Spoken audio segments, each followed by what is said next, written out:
Paces dropped on a new round of SDHAM. John here, you there. Thanks for coming by, as you always do. Hour number 2 is the Power Hour with our buddies Nino Torres from GOLTV, Niko Moreno from Sounder at Heart and Pulso Sports. Obviously, with them, we got transfer stuff to talk about. Remind me if I forget, because it was a late night last night. When Nino comes on, we need to talk about Enea Mihai and Famalicão and what he brings to the table and what he's bringing to Atlanta United. So we've got to talk about Mihai and his impending roster addition with Atlanta United coming up on the 24th when the transfer window opens. And there's also other transfer news, other news around the planet, South America, Europe, all that. That's where Nino comes in at 10 o'clock, and he comes in fully loaded as always.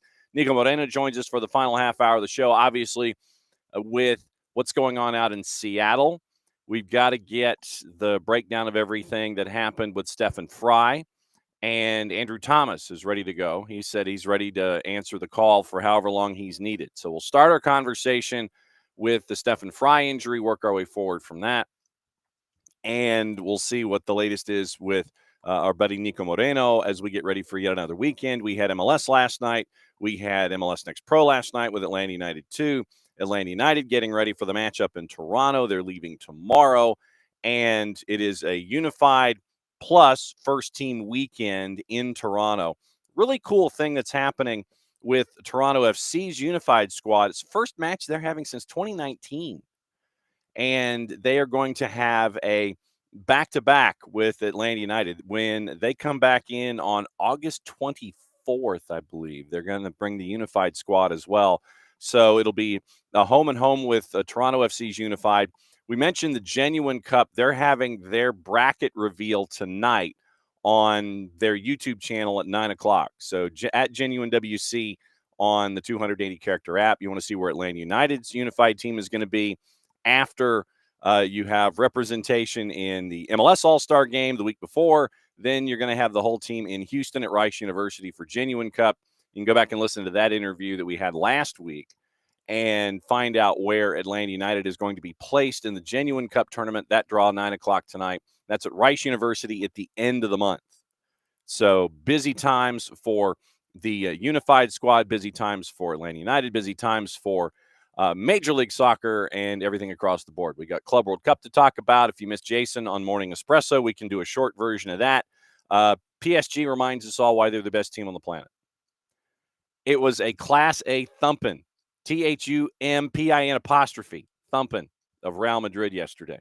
And we've now have our final. It is PSG. It is Chelsea on the weekend. Coming up on the weekend from our distribution platforms and such, we've got a story about the ASL initiative that FIFA is piecing together in a lot of the venues at the Club World Cup. They had it in Atlanta for PSG and Bayern. And we caught up with some folks from both FIFA and one of the Five Stripes that are attached to everything there. And so we'll have that conversation, as the week goes along. So waiting for practice, literally wasting no time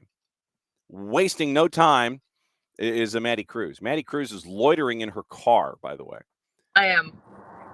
And Maddie is getting ready for practice here on Thursday. What time does practice start? Around 9:30, but like normally around like 9:30, 9:45. So Okay. you got me for a little bit.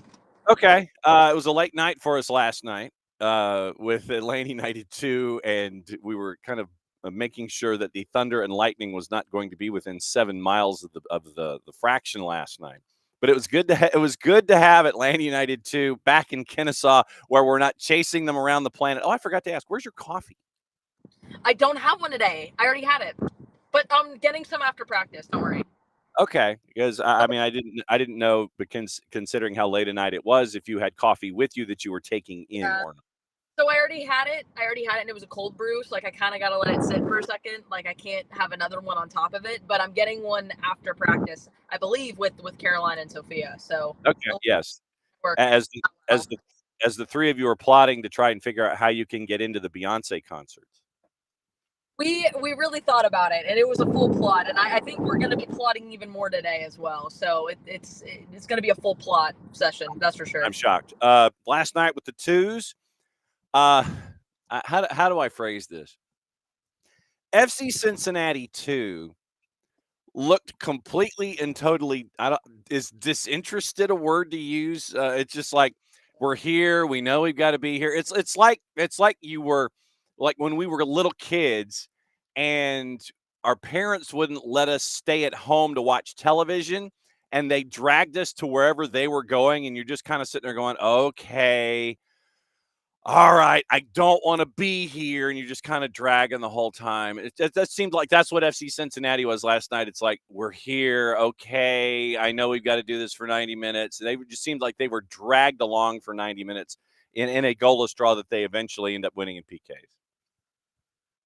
Yeah, I mean, like, it's something that Steve Cook said afterwards that really stuck with me a little bit. And he kind of said it kind of felt like another preseason match almost for his side, as well as I believe even too for Cincinnati as well. Just that, like, it really, like, it just felt kind of off. But I mean, for me at least, I'm looking at least from a Atlanta United 2 perspective. I mean, it's one of those situations where you haven't played in a month. Like, it's been so off and on. We've talked about it last year too, as well as this year. The schedule's been so broken up, and not only that, you've had so many changes, so many different places. You've had to move some home matches to away matches. Then you had to go play in Athens for a little bit. So then it's like, okay, all right, okay, when are we getting back on track? When are things getting a little bit normal? So it's one of those where I think I agree with Steve Cook that it almost felt like a preseason matchup, just trying to get everybody back in the flow of things. But, I mean, with that being said, too, I still thought it was a good showing from Atlanta United. You got the clean sheet. You played very well defensively against Cincinnati, because Cincinnati as well, they played a very interesting game where, they would press, but then they would lose the ball, and then if they lose the ball, then they would just foul you. So it can just be a little bit of that emotion when it comes to that, and I thought the Jews handled it very well, and unfortunately didn't get the extra point in penalties last night, but I think it was a good showing overall. It's a good starting point, especially as you head towards the end of the season to try and make a playoff push. And then there's also the end of the week as you're making a playoff push with all the matchups that they had in hand, 2 or 3 with the folks around them. Crew 2 comes to town on Sunday, and it's going to be more action at the Fraction with a team that is below them in the standings in the East. It's an opportunity to get full points. Really cool thing that 92.9 The Game is doing, where we're all going to go and hang out and do some pregame on SDH, and we're going to do the game on 92.9 with you and Jason, provided Jason makes it back from Toronto and crosses over the border and is allowed to, and all those kinds of things. So it'll be fun this weekend too. It'll be a ton of fun. I'm very excited to be on the call for that one. That one's going to be a really, really fun one. It's always fun whenever we get to do any sort of match with the twos on 92.9. It's cool exposure, and I think for the twos in particular, because it's just fun. If you haven't had the chance to come out and watch or listen or hear about the twos, I mean, it's an opportunity as well. This is a fun group. This is a group that I think immediately from the second that we saw them play together for the first time this season, it felt just like it clicked. And that I think is really interesting. And they're a really fun group to watch. They're a good group of guys, and head coach Steve Cook has done a remarkable job, him and his coaching staff this season. Despite all of the craziness and the chaos that you have had, I think this is a team that it really can do something special this season. And, they have a couple of matches in hand with other teams, too. That helps them heading in closer to the playoff picture, because once these teams are done, they still have a couple more games to get into the standings and kind of creep through and jump some other people as well. I'm not going to completely and totally divulge all of the content, but your most recent box-to-box is with Rodrigo Neri, so I would recommend folks go to the SDH social medias and watch it. From that box-to-box, I want you to pull one piece of information for me. Most interesting piece of information that you found out in the box-to-box involving Rodrigo Neri was what? Ooh. Uh-huh. There's a couple of things that are really interesting. Oh, wow. Oh, I'm trying to remember. because I'm so bad with memory. Sometimes we'll do these interviews and like there's so much stuff going on that I forget it. So you'll have to remind me if I go back and watch the box to box. I'm wrong, but I think it was. I think I'm trying to remember the name. I'm trying to remember the name because I asked a question about if you were to go on a reality show, who are you taking with you and what's the reality show? And I believe he said Santi Pita. Yeah. And I believe the show was Love Island. Oh, okay. Considering how. Okay. Listen, Love Island is taken over my life. I want everybody to know. I love that show. It's so good. The other one too is just, I asked him what is his dream stadium to score a goal in, and he mentioned Real Madrid, his stadium as well. That stadium would be really cool too. And then hey, I'm not going to spoil too much for it, so you gotta go watch it and tell me if I'm right. I'm pretty sure it was Santi Pita, and I could be totally wrong. Well, but once again, it gives. I know it was Love Island. I know it was Love Island for sure. But it gives people. That's why I just wanted to have you to pull one piece of information, because I want folks to go and watch the piece that you did with him. Nothing like scoring in the Bernabeu. I know that the Children's Healthcare of Atlanta Training Ground, Fifth Third Stadium, and the Bernabeu, I know that there's a bit of a gap there when it comes to wanting to perform for your club. I love. Yes, I know. So Atlanta United, and I know we're kind of buzzing through topics because I know that you have to go to practice here. Atlanta United, DC overnight fires Troy Lesane. I thought it was a long time coming. We'll get into that after your departure, but you leave DC. It was a goalless draw. Now you're getting ready for Toronto. Toronto's lost 4 of 6. You're heading up there. You're a slight underdog. What are you looking for? What have you, kind of observed so far this week? What are you staring at? What are you looking for from this club as they get ready for this road trip north of the border? Yeah, I mean, I think for me, one of the biggest takeaways I think for me after that DC matchup was I think a lot of people, you look at it defensively, and I think it's a solid performance not only from Efrain Morales but also Luis Abram. I thought both of them had a tremendous game. And getting the clean sheet, that's a good starting point. You get the clean sheet, you can build on that, and you should. I think that's a very positive thing to take away from that matchup. I think for me, it's being threatening in the attacking half and being threatening in the attacking third. Because for me, it felt like at times I'm using the word timid, because it felt like almost like a second guessing. Because it was like there were moments where just attack the moment. Like, don't be afraid to like maybe try something that's a little bit different. Try something in the box, and if it doesn't work, then you get back the other way and you go back and defend.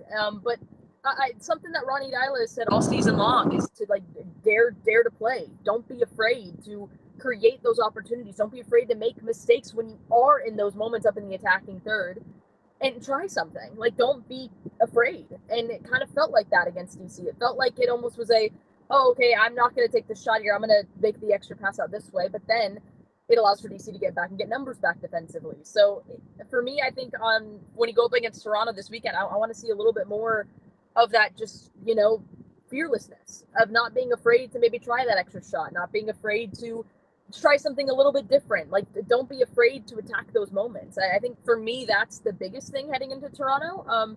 But still building off of what you did defensively too. Again, I'll say it again. I thought Efrain Morales has had a really good showing the last 2 matches that he has started, and he's been outstanding. And it's been really cool to get to see him get the opportunity to get the starts, especially seeing him with the Bolivian national team as well, coming back and then playing here and shutting down Benteke and then, getting things going. But yeah, I think that's the biggest thing heading into Toronto. But yeah, no, I saw that report about DC's coach as well. I agree with you. I think it's been a long time coming. Yep, they did name, according to Stephen Goff, they did name their replacement. They wasted no time, by the way.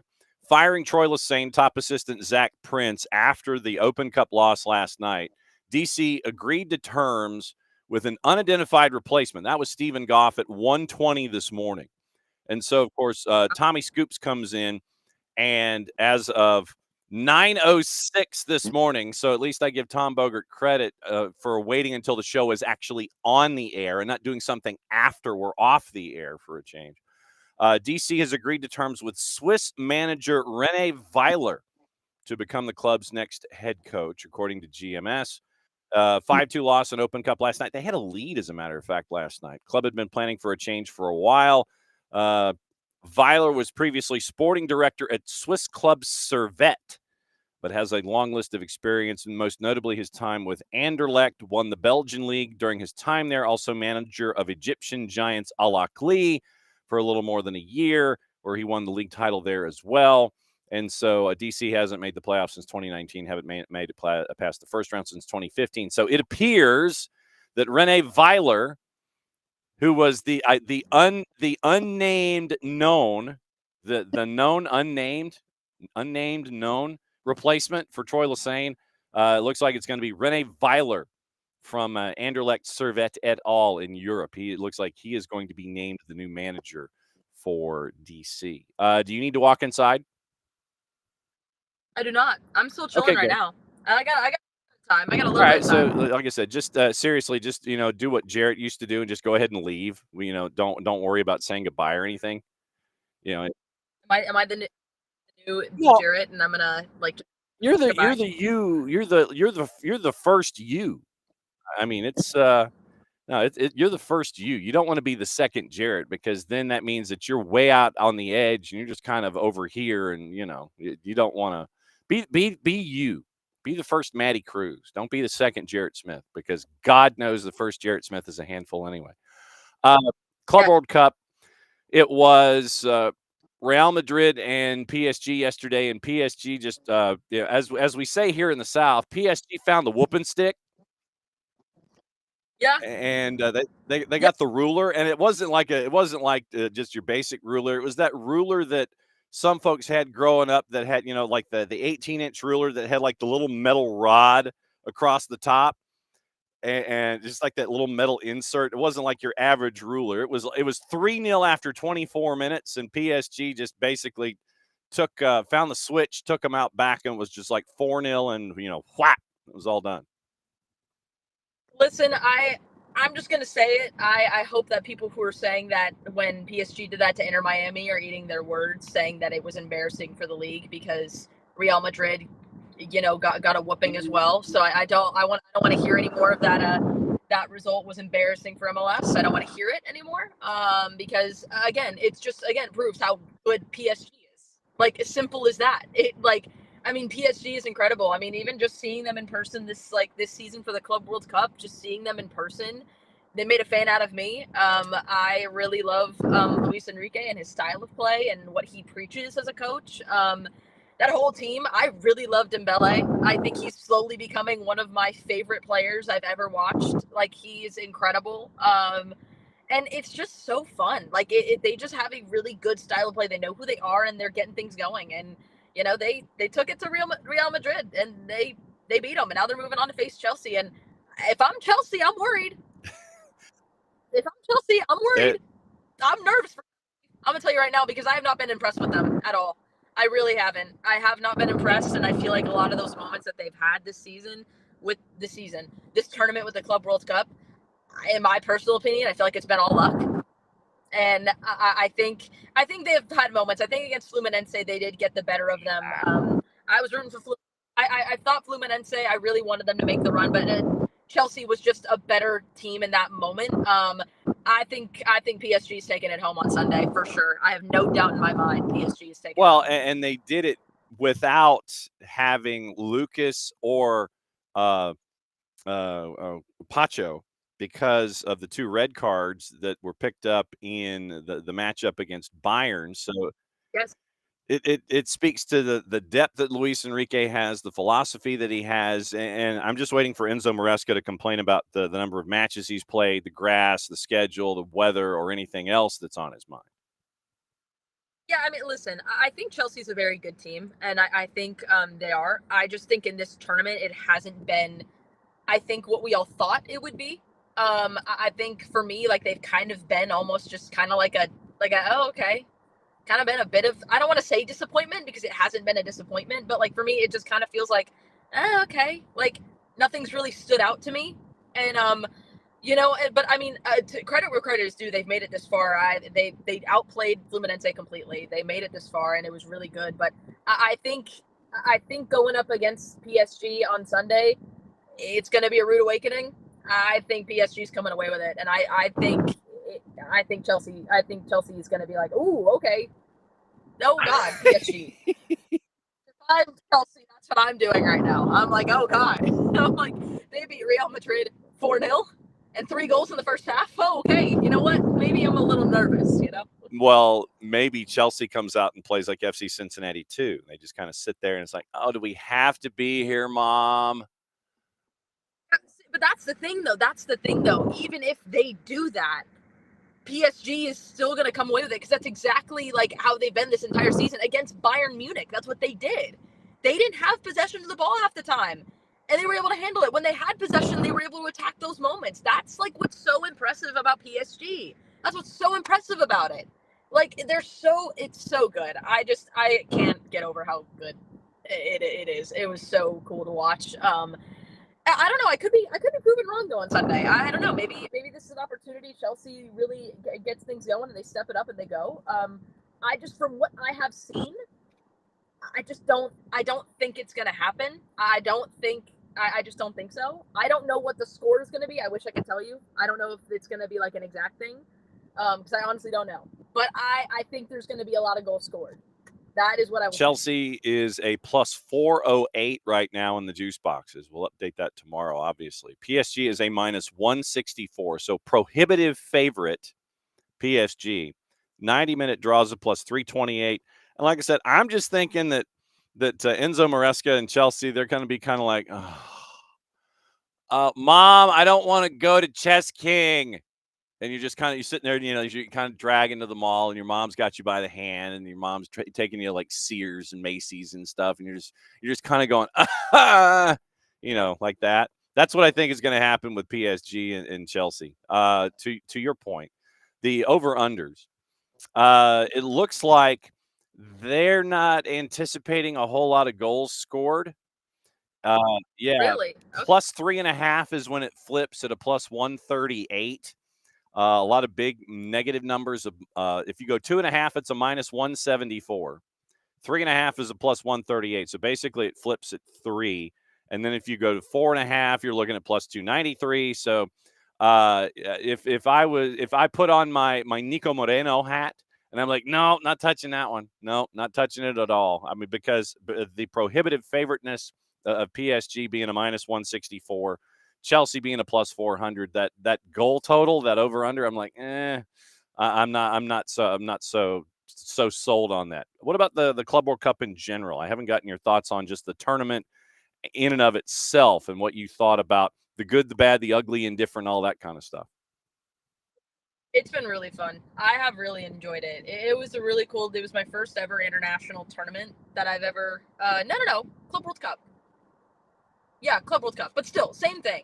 I'm gonna still say it. It was a first FIFA club international event that I've ever done, covering wise, and it was really, really, really fun. I enjoyed every minute of it.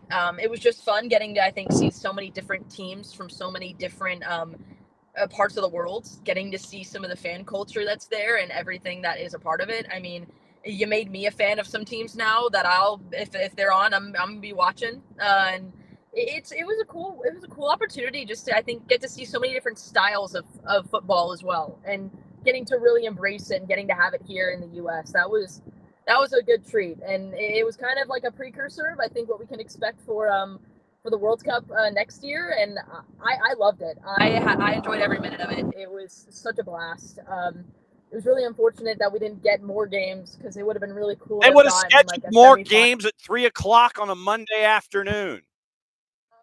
It would have been so good, but I mean, I'm happy for the games we did have. It was a ton of fun, and yeah, it was awesome, and that is where I will leave you, because I do have to go into training as well. But Club World Cup was incredible. Thank you all for listening and watching all of our content for that one as well. That was a ton of fun. But yeah, this is where I leave you guys. I do have to go get the word on everything going on at training. Yes, so please get the word in training, and please enjoy yourself at training, and enjoy your cold brew, and keep us updated on your search for Beyonce tickets. I will. You guys will be the first people that I let everybody know that. All right, okay? Enjoy practice. Yes. All right, there goes Maddie. Maddie's going to go to practice now and catch up with everything involving Atlanta United as they get ready for Toronto. And hang on just a second. Once again, trying to let everybody know what's going on with a particular story that folks outside the market are chasing. Then, all right. So, and then we mentioned Club World Cup, and Jamal Musiala, by the way, came on social media and had his first conversations and first responses, public responses to what happened in the PSG match from the news services their own selves. Jamal Musiala says no one's to blame for the leg break he suffered in the Club World Cup, adding on Wednesday, situations like this happen, in quotes. Fibula fracture, broken dislocated ankle following the collision with Donnarumma. Flew back from Atlanta to Munich where he had surgery, expected to be sidelined for a few months, missed the start of the new season. We went through the quotes with Manuel Neuer and where Neuer basically went in on Donnarumma. And like I said, next time that we have Jess Charman on the show, I do want to go through GK Union here and find out if Neuer was talking out of school and saying things that you really aren't supposed to say, considering that Donnarumma, he says, Donnarumma went in for the challenge and he's willing to accept the risk of injuring his opponents. So Manuel Neuer basically was saying that Donnarumma didn't give an ish about anybody else on the field but himself.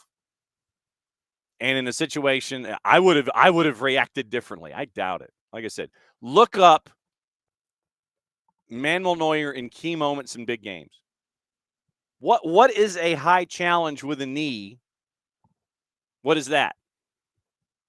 Would Manuel Neuer be willing to accept the risk of injuring an opponent in a situation like that? But apparently, so Neuer and the sporting director both call out Donnarumma.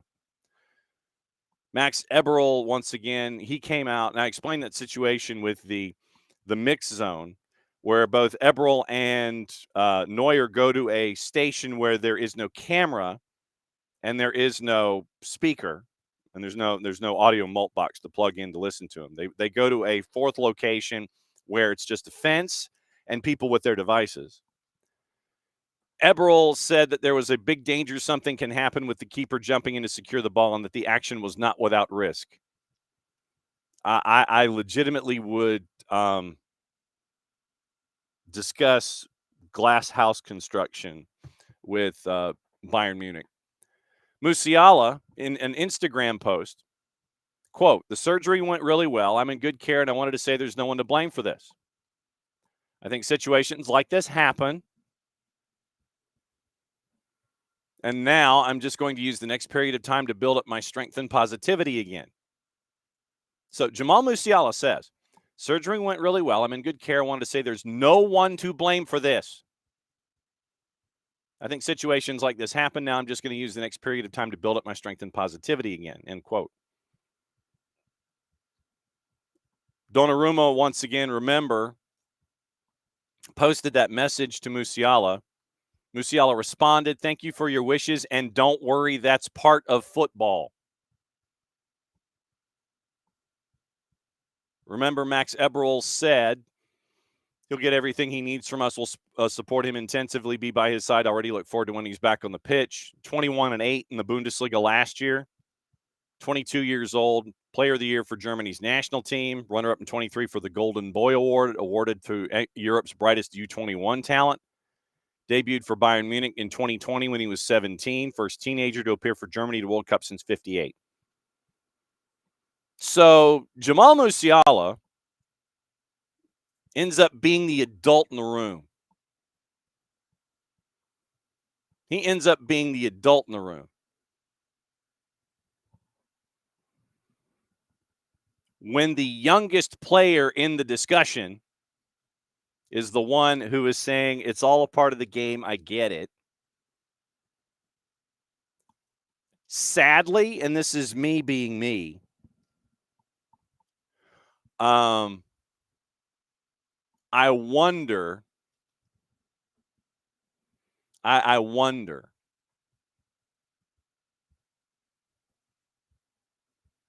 I really wonder now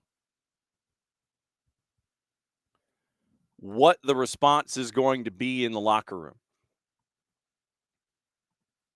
Is it going to be, where Jamal Musiala, the adult in the room, says it's all a part of the game. It's all cool. Yeah, I get it, It's all part of the game. We're good. Manuel Neuer goes off on GK Union. Max Eberl goes off on the opposing keeper for injuring his 22-year-old star. What's it going to be like in the locker room now? Or is it, a separation, a good thing where, cooler heads and all that kind of stuff. And then when they come back for training camp and Musiala comes back in for rehab inside the facility at Bayern, do the two of them have a moment? Do they kind of go off to the side, have a conversation? Or is it just, he said what he said, he said what he said, yeah, everything's fine, we're going forward. And at least that's probably the public soundbite. Yeah, we had a talk because I would imagine that when Musiala comes back to the training camp at Bayern Munich for the first time and reporters are allowed to ask questions, if either Neuer and or Musiala and or Eberl are the ones that are going to be answering questions, you may have German media sit there. You may just have media, period, sit there and go, okay, hey, what was the conversation like? Yeah, it's all good. Water under the bridge. Whatever the analogy you wish to use. Yeah, everything's fine. They talked it out. They went off to the side. They had a. Let me see if I can get the soundbite ready. Manuel and Jamal had a conversation away from the rest of the club earlier this morning before practice. It was great to see Jamal here as a part of Bayern Munich as we prepare for the season in the Bundesliga. Their conversation, while mostly confidential, whomever I is, I can say with a great deal of faith that they had an honest and earnest conversation. They aired their concerns on both sides, and they're willing to move forward from this moment, period. Something like that. That's what you'll get. If the German media asks if Manuel Neuer and Jamal Musiala had a conversation when Musiala goes back for training and just goes to rehab at the training facility. Keep an ear out for that soundbite or something to that equivalent when Jamal Musiala comes back to start rehabbing his fracture from what happened against PSG. Does Jamal Musiala sit there and have a conversation with Neuer, but Neuer being the senior leader and franchise legend? Do you just kind of sit there and go, yeah, okay, you said what you said. I said what I said. Let's move on. Probably. So I will be intrigued the first time that we have a conversation involving individuals in and around this incident at Bayern Munich's training ground or wherever they want to have their conversations and press conferences. So just keep an ear out for the first time that Jamal Musiala returns to what we see at Bayern Munich as he continues his rehabilitation. But obviously, Jamal Musiala is the adult in the room. So there you go. All right. Let's see. What else is going on? Let's do other news and transfers and things and let you know what else is going on. Yesterday, we did have a couple of different matches in Major League Soccer. Lionel Messi, who, if you do not have as your captain in fantasy, you're probably going to be behind your opponent most weeks, added another record to his list of achievements. The brace against the Revs last night made him the first player in MLS history to score multiple goals in 4 straight league games, all of which were wins. Mistake on the Revs' defense for his first goal of the night doubled Miami's lead at the half, getting a ball from Busquets. Mascherano post-game, obviously very, very flattering. In the end, he's a special player. We're lucky to have him. You ain't kidding. Second win in as many matches for Messi and friends since losing to PSG in the round of 16 back on June 29. Scored twice in the win over Montreal. 2 goals Wednesday gets Miami once again. And we talked about the standings coming into the midweek. If Miami and Messi and friends, if they win all of their matches that they have in hand, they're at the top of the table in the East. And then we'll see who the 8 or the 9 seed is that makes their way in, and then we'll see what happens there. But amount of games Messi has played in MLS for Argentina. Talk ahead of the match against Torres. Mascherano might not play him or would take him off. Plan went out the window. Quote, yeah, we wanted to give them some rest maybe in this match, but after New England scored the goal, we were under pressure, so we preferred to keep him on the pitch. Had to make some decisions, but we will try to analyze when the best moment is to give him rest. Miami's in 5th, 7 points behind FC Cincinnati, 3 matches in hand. Not the first time Messi has gone on a run like this. 2012, multi-goal games in 6, playing for Barcelona. 2 goals tonight. Last night moved him to 2nd place on the charts, 2 behind Nashville's Sam Surridge. Surridge has 16. 7 assists in 15 MLS matches this season. Most goals he has scored against any team since moving to Major League Soccer in the summer of 2023. Messi against New England. They get Nashville at the Erector set this weekend. We'll go through all the juice boxes in that one tomorrow. Also, last night, it was a long night if you were a fan of Colorado, because LAFC put up a number, and it could have been a lot worse. It was 3, it was early, and it was over. Denny Bouanga scored from the spot in the 42nd. You end up with a red card in the 6th minute. Colorado is fighting uphill. Denny Bouanga scores in the 42nd. Nathan Ordaz in the 48th. And Javido scored in the 59th. It was over. It was 3-0. And it was easy. It was easy for LAFC last night. Possession numbers, no real surprise. It was 70-30. Shots 22-6 for LAFC. Shots on goal 5-2. Block shots 7-2. Total passes almost 3 times as many. Passing accuracy at 92% for LAFC compared to 73.3 for the Rapids. Had all the corners, had all the crosses. 13 total crosses compared to none for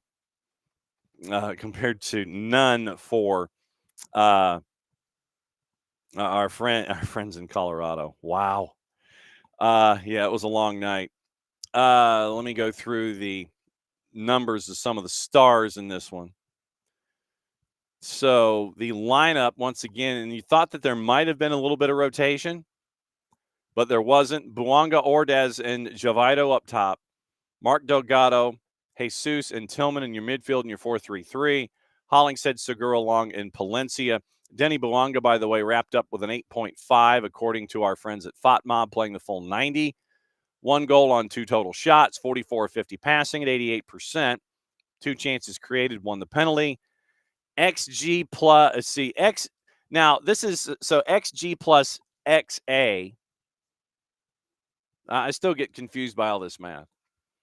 XG plus XA was a 0.97. Expected goals on target, apparently XGOT is a thing, at a 0.99. In the attack, 1 shot on target in the 2 attempts, 67 touches, 2 for 3 on the dribble, 2 for 3 on the long balls, and had 3 defensive actions. He won 3 duels, all of them on the ground.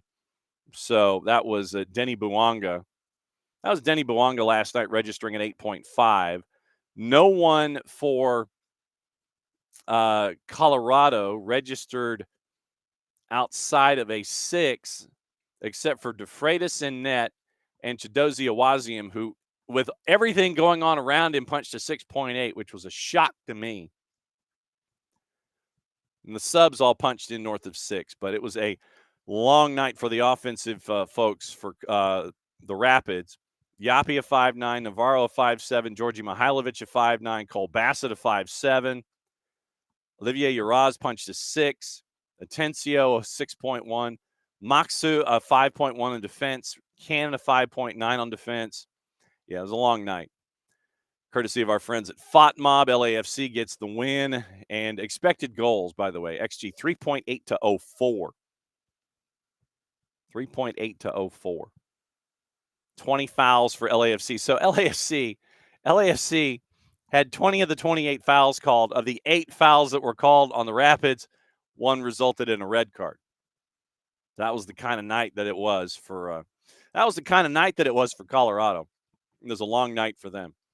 And Open Cup last night, as we are also discussing that, we mentioned that the loss by DC United created the opening that is apparently filled just as quickly as it was open.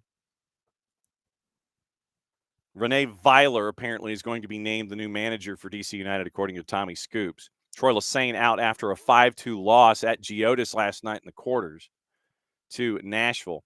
And Pirani scored in the 5th to give DC a 1-0 lead.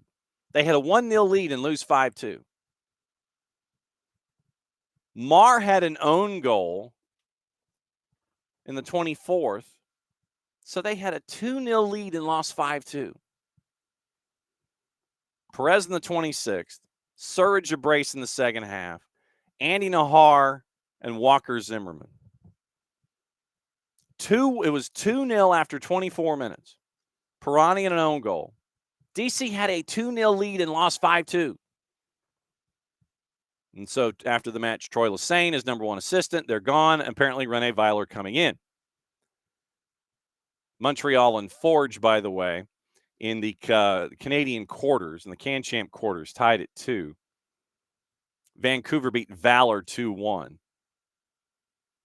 And the other match that was supposed to happen in Open Cup, hang on. So wait a second. So there was supposed to be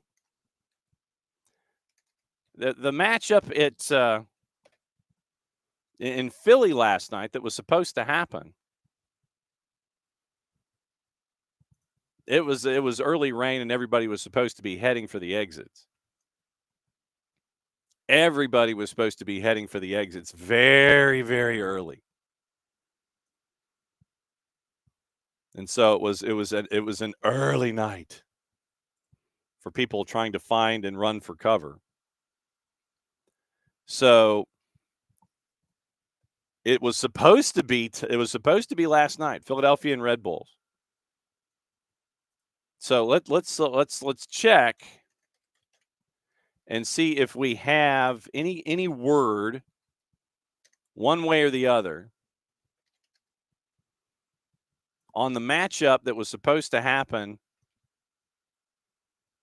last night. Details on the rescheduling. Played on August 13th, the only date available. The only date available is on the 13th. The only date both teams have available before the tournament semifinals. So the 13th of August, before the semifinals in mid-September. Now, I love the picture from Subaru Park. Do not remain in an open seating area. Take cover along the stadium concourse. So you have until the 13th of next month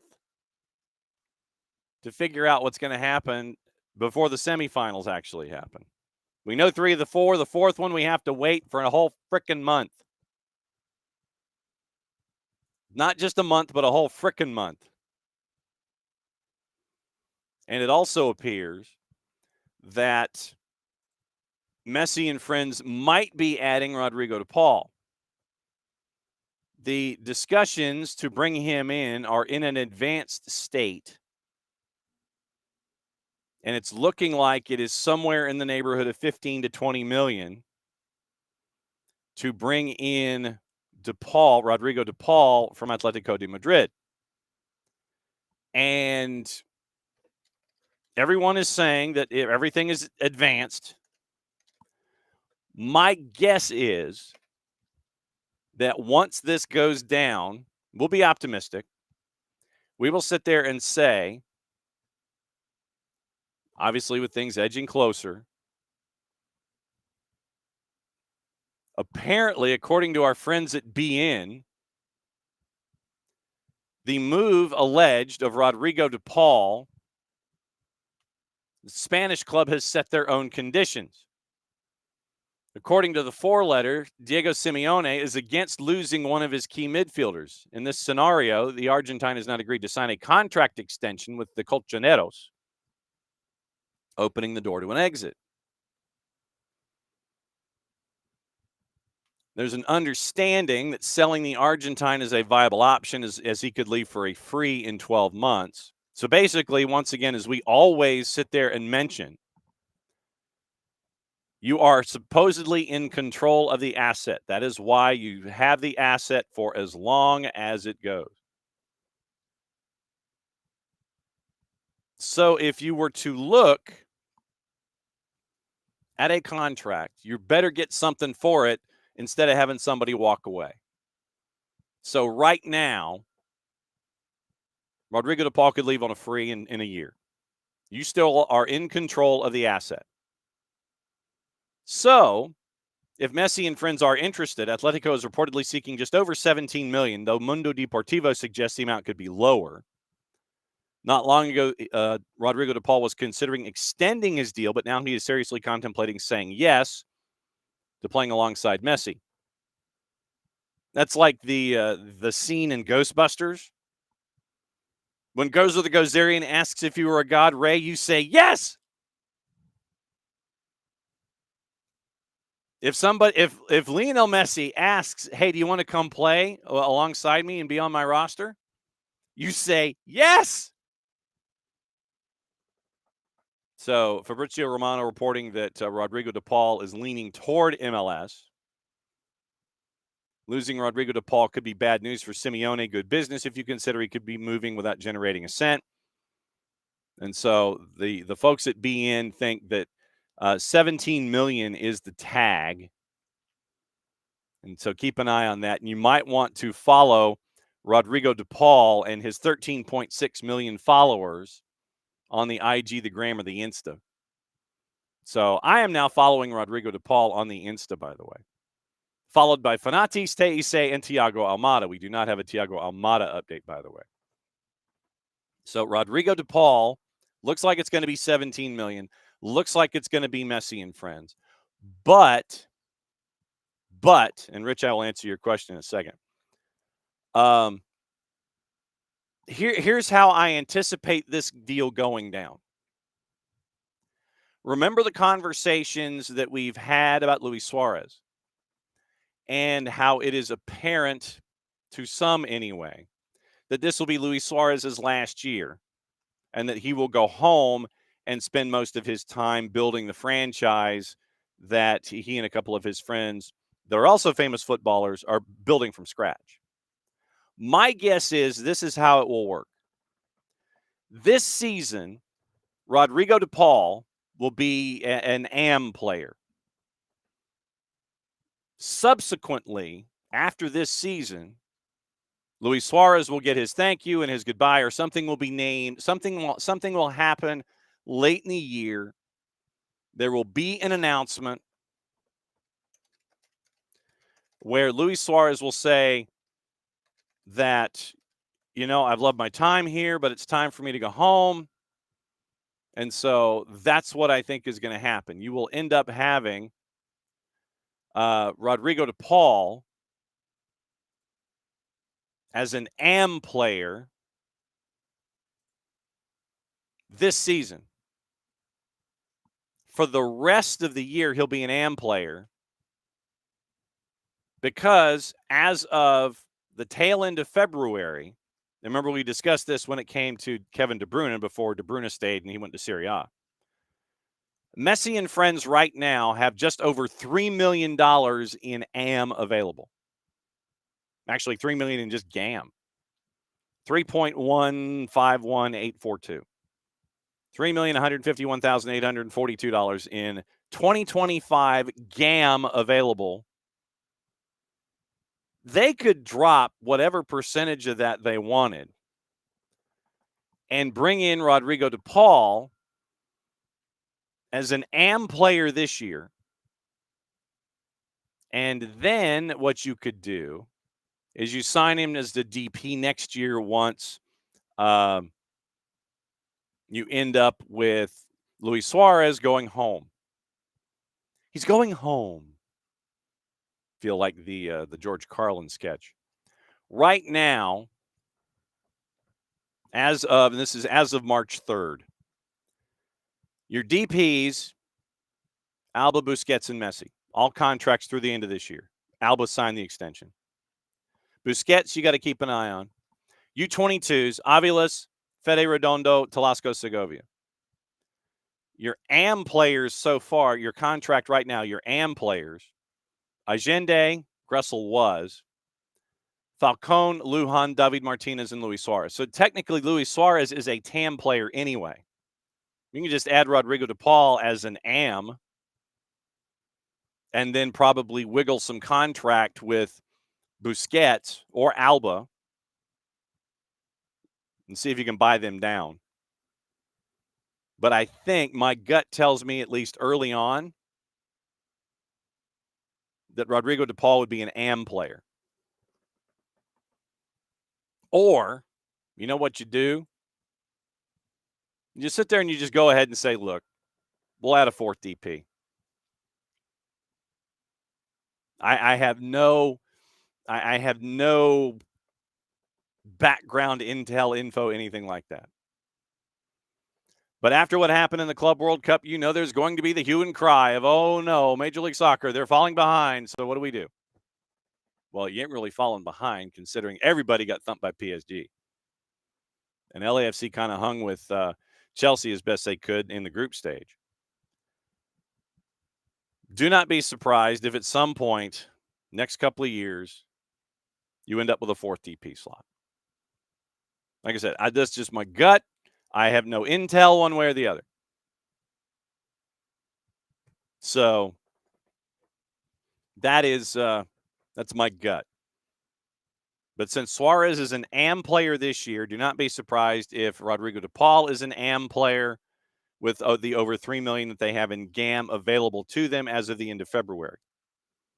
For what, a third of the year? So it's a third prorated salary, and you take your percentages and all that kind of stuff. But keep an eye on it. We'll see what happens with Rodrigo de Paul. Rich's question, and I'll say hi to everybody here in a second. Is Chelsea automatically the favorite in the EPL this season? For me, it's Liverpool and then everybody else. I want to see what Liverpool does in the offseason. Manchester City, they have been aggressive. And I think that Pep Guardiola has said that we weren't aggressive enough in bringing in transfers, and it got to us. I think that you look at Ryan Cherki. If you play fantasy in Premier League, you better have Ryan Cherki on your roster. Marmoush, Cherki, Holland. Manchester City should be back to where they were. I want to see how Chelsea fills out their roster. I think it's Liverpool. I think it's Man City. I think it's Arsenal. I think Chelsea's a part of the discussion. Top four, obviously, but I think it's Liverpool and everybody else. Or do we consider Liverpool with what happened last year in the Premier League, Liverpool going through the lineup for the first time, and then now this will be really coming up this year, will be the test for Arne Slot coaching Liverpool after they've seen you for a year. How does Arne Slot respond to the Premier League responding to them? Dawn Star, thinking top four. Messi's contract, Abby, ends this year, after this season, I think December 1st. But there is talk of an extension because they want him to play in Freedom Park. And I thought that was going to be the gambit all along. Was it for however long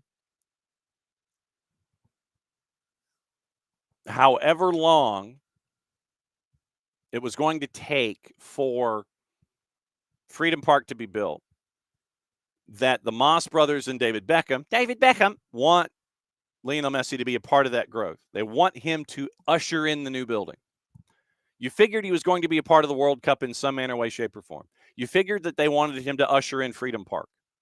So I think it is a 1 year. They're looking at a year with probably an option for a second. but they wanted to get Lionel Messi into Freedom Park to usher in that undersized building. That's been the play in my mind the entire time. Get him here, get him to grow the game, make Messi and friends a successful business enterprise, but make sure that he gets into the building and into the new stadium, and then you figure out what you're going to do. This, to me, has always been the rub for Messi and friends. What do you do for an encore? Because Lionel Messi is ridiculous. That is undisputed. Undisputed. But when he finally does hang it up, goes home, and goes to raise Newell's old boys to a new level of competitive greatness. Because I think he does go home. I think he does have a cup of coffee, and I think that it's at Newell's.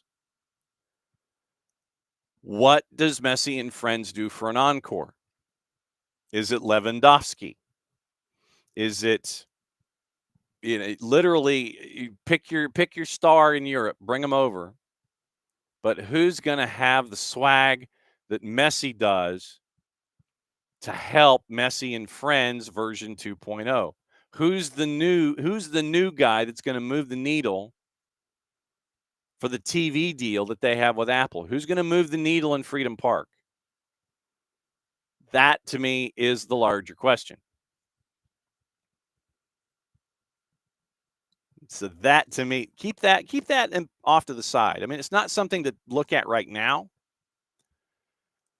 But the talk is that it's going to be a renewal of the contract. That they've gone down the road. They're pretty close. So, yeah, it's probably a one with an option for a second. Get them into Freedom Park. Celebrate Freedom Park. Celebrate the World Cup in Miami. Then take it a year at a time with Messi.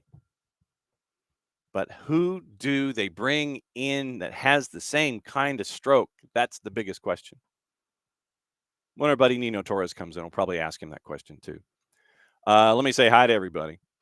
And once again, I don't know what Nino wants to talk about. I know I do want to talk about Portugal. I do want to talk about Mihai. I do want to talk about transfers. But now that we've developed the whole Messi and friends conversation, I probably want to bleed that into his topics too. Morning, Abby. Morning, Alex. Morning, David. Morning, Dawn Star. Morning, Rich. Morning, Ricky. Morning, Ropes. Yes. And to the conversation about is Maddie the new Jarrett? Jarrett, you want just Jarrett to be Jarrett. A single Jarrett yields a lot of Jarrett meat. One is definitely enough. Absolutely true. Ropes thinks PSG is inevitable. You, sir, are not in a minority opinion. Chelsea does have a good midfield, Dawn Star. And keeper is the problem. And I would agree with you. David, does the same apply for a Maxime Crépeau situation where the goalie takes the brunt of it? It's bang, bang, an accident, sucks, but it does happen. Yeah, I think it is. And I don't think we heard Maxime Crépeau complain. I mean, it was an ugly injury, but I don't think we heard Crépeau say anything negative to the field player in that instance. And Abby talking about risks. Alex, is Colorado in some crosses? We got a guy. Yeah. Rich brought in the Chelsea question. And Rich goes, not hard to look at the last couple months, not go, Chelsea's on a run. And he says it as a Man United supporter. Yeah. And Manchester United's in a league all of their own. And I don't mean that complimentarily. Complimentarily? Is that a word? It is now. In a complimentary sense. And Rich, I know that you are going through it right now with United. And Kefsey being the Arsenal fan is a part of that discussion. Okay. It's that time. It's that time. Where we have questions. Like I said, I have not seen what he brings to the table. I send him a note, and it's like, what are we talking about? I have not looked at the note. But I do want to bring the man in because we have stuff to talk about and a bunch of different things. He's getting properly hydrated, by the way. And so now we wait until he is properly hydrated before we bring in the camera. Yellow. Yellow,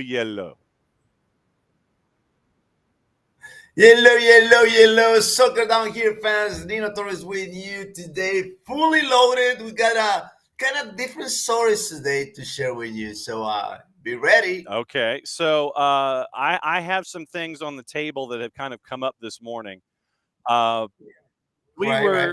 we were discussing Messi and friends, and what is going to happen about Messi and friends. We talked about Rodrigo de Paul and the probability that he is coming over. My guess is he will be one of those salaried dudes. He will not be the designated player.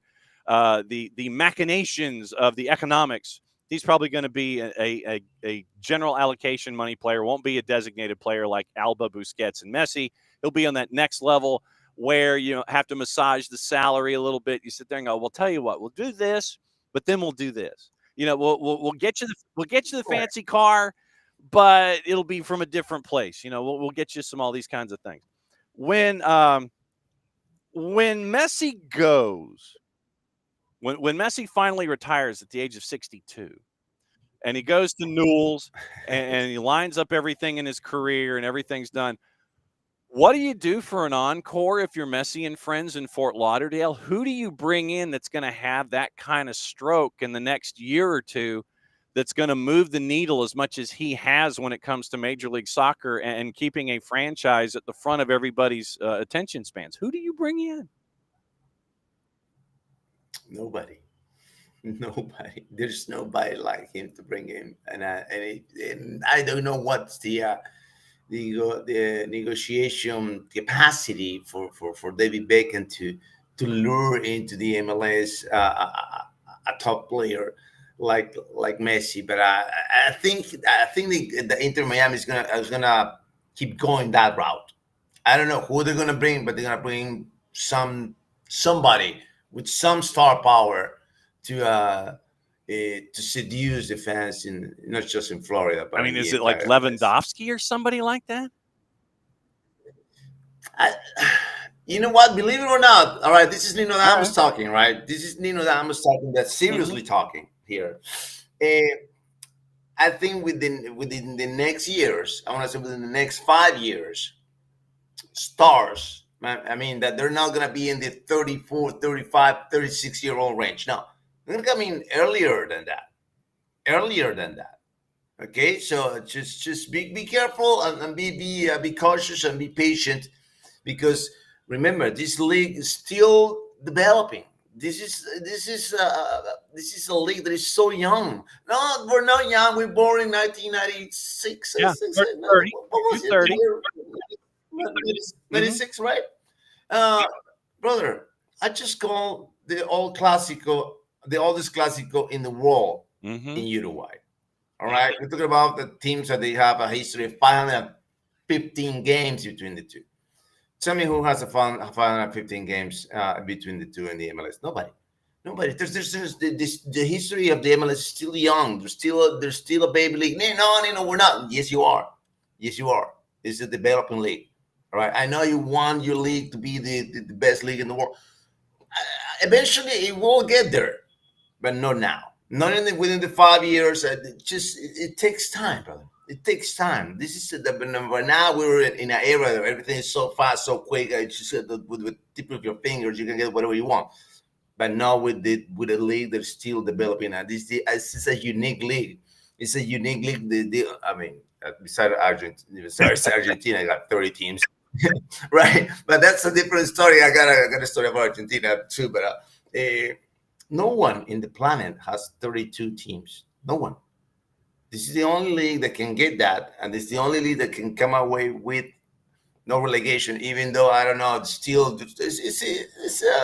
we're going to talk about that in another show, right? Because that's a lot to talk about in that relegation promotion. Because those guys on the USL are like knocking on the I got my dues.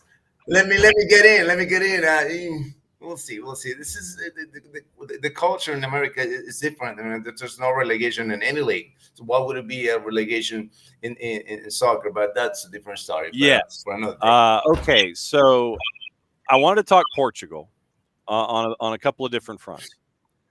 And the first name that I wanted to bring in is the transfer that is anticipated for Atlanta United, bringing in Mihai at the back from Famalicão, and I wanted to get your 411 on Mihai and what he brings to the table from what you've seen from his time in the Portuguese league.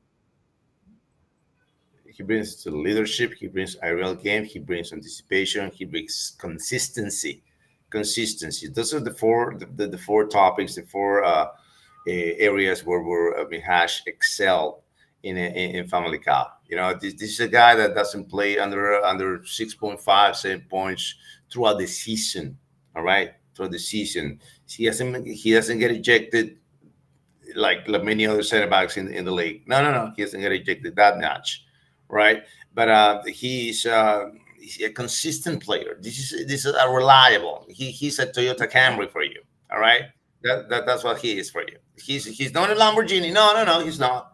But he's a Camry, solid, got the good gas mileage. He's never gonna break down, and that's what you're getting. That's what you're getting from Family Cow, who has probably one of the best scouting departments in the entire Liga Portugal. Everyone that goes to Family Cow that they're coming from South America, from a different country like Albania, like Mihash is coming. They're going to. It's like the trampoline to another leagues, right? I got names for you. I got Manuel Ugarte came to Family Cow. He's Manchester United now. Okay, you got Pago Mora now. He's the best left back in the nation, playing for Porto now, and so on. They got Family Cow first, and then from Family Cow to the rest of Europe or to the rest of the big teams in Portugal. Family Cow has a fantastic scouting department. Okay, like I said, I know that a lot of folks were sitting there going, "Okay, what does this dude bring to the table?" And I figured we would go to our oracle, our source, our guy, our dude, to get the lowdown on Mihai. Other big stuff out of Portugal. Gyökeres, Fenerbahce apparently is now in the pile. Gyökeres to Arsenal on the brink of failure as of early this morning, according to Portuguese newspaper A Bola. Arsenal is considering withdrawing from negotiations because Sporting has not been flexible on the transfer fee. Although Arsenal has already reached an agreement, the deal is likely to fall through. The deal is likely to fall through on Gyökeres, man. According to A Bola, they're saying it could go away. They're saying that early this morning, that the deal for Gyökeres to Arsenal could go boom.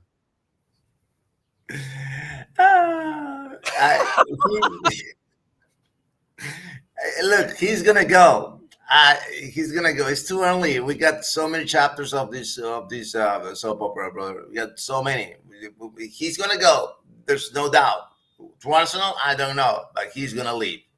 Okay. It's still July, brother. We got a whole month and a half of come and goes. We got a lot of offers coming. But he's gonna go because he doesn't want to say. He already made that clear. And then the relationship with Barandas is not in a sweet spot right now. So he's gonna go. Okay. He's gonna go. Premier League, I think so. Yes. Arsenal, we'll see. But he will go to the Premier League. And I know I said this before months ago about Amorim, right? Not snatching players from Sporting. But this is just it's a gut feeling. This is not information, but I'm thinking that Ruben Amorim is watching this deal with Arsenal not going through it. He's gonna wait for the right moment, for the right time to just like, boom, hey Victor, you wanna come over? Boom, and he's gonna go to Manchester United. That's it's just a premonition or something like that. I don't have the info, but I think I know Ruben, so I mean not personally, but. I know the kind of moves that he can pull off, and he's in a different boat now. He's not Sporting now. He's in Manchester United, so they can make things happen there. They can, and I want to say this because I heard this from somebody said this right, saying that no, Nino, but the Premier League is not. The Portuguese league, Manchester United is not Sporting Club. Oh, okay. Just let me remind you one name who went from the Sporting Club to Manchester United at the age of 17 and became what? Shoo! That's it. Yeah, I can't. I blocked that name out of all of my conversations. Okay, so now that you have let us know what you think about what's on our list, we go to your list here. Welcome to the PSG era. This is just the beginning. For real. For real. They're not I bad. think Luis Enrique broke the curse for PSG, and this is a new era. You know, this is the first year that Real Madrid didn't win anything. No the league, no Champions League, no the Confederation Cup invitational tournament that we all love. That is the World Cup of Clubs. Yeah. Nothing. And with Mbappe and all star power in Real Madrid, but PSG is a team. Luis Enrique brought the team mentality that this is a collective effort. This is not an individual effort, and with that philosophy and with those pockets too. Mm-hmm. Those pockets too are very important. PSG will start they're starting their dominating era in UEFA. I think they're going to win not only this year, but going to win the next year to the Champions League. And I don't know who's going to beat PSG in the next 5 years. This is a 5-year era domination that started today with PSG, no doubt. Topic 2, in the end, UEFA prevailed again, but that won't stop the Brasileiro from dominating CONMEBOL anytime soon. And this has been one of the things that's been really cool. We know because we talk about it and we follow it. But to see Flu make their deep run, to see, Palmeiras and Botafogo knock each other around in Philadelphia, to see the South American clubs make the deep run that they made in the Club World Cup. I thought it was cool, and I hope it was a bit of a wake-up call for a lot of folks that might sit there and look down their nose at football in South America when it comes to league play. I hope that this is one of those where you sit there and you grab them by the collar and you go, Exactly. And now, why did I say that the Brasileiro won't stop dominating? Is because of we've been talking pockets now. I'm going to talk about the real money. Except for Eagle Football Holdings and Botafogo, man. But except for those folks, right? Jen, do you have an idea how much money the Brasileiro brings in revenue every year? Give me a number. 250 million bucks. You're way short, buddy. Wow. You're way short. Wow. We're talking about $2 billion. Wow. $2 billion that spread the money among 20 teams in the Brasileirão. Wow. $2 billion. All right. This is serious money. In Argentina, it's 1,400. This is 1,400 million divided by 30 teams. Okay. Right. So that they're kind of behind in the Brasileirão. And the thing with the Brazilian league is that they sell their games. They got everybody competes in the Brasileirão. In Argentina, you want to see Riestra versus, I don't know, Tucumán, Atlético Tucumán. No, you don't want to see that game. You don't want to see that game. You want to see Palmeiras. You want to see Botafogo. You want to see Corinthians. You want to see all the attractions. All the attractions are in Brazil, and everybody buys those games from Finland to Fiji to Japan to Turkey. Okay. And the star power they have is what allows them to bring like players like Memphis. They pay to the league. They don't bring in 37, 35-year-olds, players back to the league like they do in Argentina. They're not doing that. They bring in elite players from Europe and elite coaches from Europe. Not just players, coaches from Europe. They bring Abel Ferreira. They bring Ancelotti. They bring, they got all the power in South American CONMEBOL, and that power that the money brings it won't go away anytime soon. And what are they doing in the other countries? I don't know. And here, for example, we're just, I'm not talking about Peru, but we're going to talk about Peru later on this on this segment. But not that. But yeah, that's the reason why, Johnny. That's the reason why Brasileirao is going to keep continuing their domination over CONMEBOL. Well, but yes, but we do, as a public service announcement, when we send folks to watch the Argentine league, we want to make sure that they check out our boy Polga with what's going on over at this go round. He was at Tucumán in 24 and Gimnasia y Esgrima.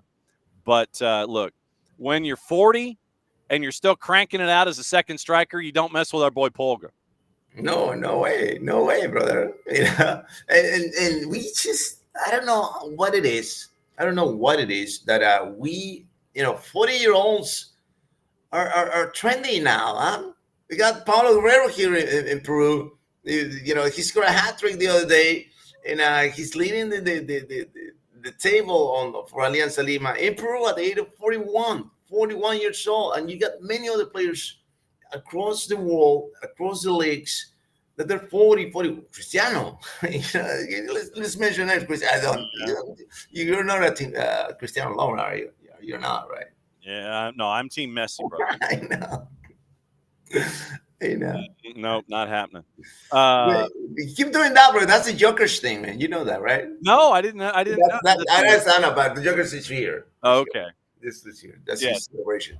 Yes. Angel Di Maria is back in Rosario, all because of Matilda. Wait, what? Yeah, this is a beautiful story, man. This is a beautiful story. So when Di Maria just came back to Rosario Central, right? They just signed him back. There was an emotional presentation and everything else. And they show the bicycle, right? There's a bicycle. They put a video on the press conference, okay, with a bicycle, right? And a lady taking his kid into the bicycle to a soccer game. There's a story about the bicyclist Matilda. Matilda is the name of the bicycle that Di Maria's mom used to ride with him in the back to practice every single day. Oh, wow. Di Maria's mom took Di Maria, Angelito, to every practice in Rosario on her bicycle. I don't know how many miles they were riding, but there are a lot on the bicycle every single afternoon, back and forth for years when he was in the lower divisions in Rosario Central. And they played the video on the press conference with the bicycle in there, and Di Maria couldn't hold his tears, man. Couldn't hold his tears. And he wrote this also in the Players Tribune. And because of Matilda, he is where he is now. That's the story of Matilda, the bicycle, and Di Maria on his mom. Yeah. Matilda the bicycle. You have to remember that one. Yeah. Two more on your list before we talk about other stuff. A raid, Roberto Carlos, and the Soccer Sopranos of Buenos Aires. What? All right. So what is this with the Soccer Sopranos of Buenos Aires? What are we talking about here? Talking about soccer mafia, brother. Talking about soccer mafia. Uh-oh. All right.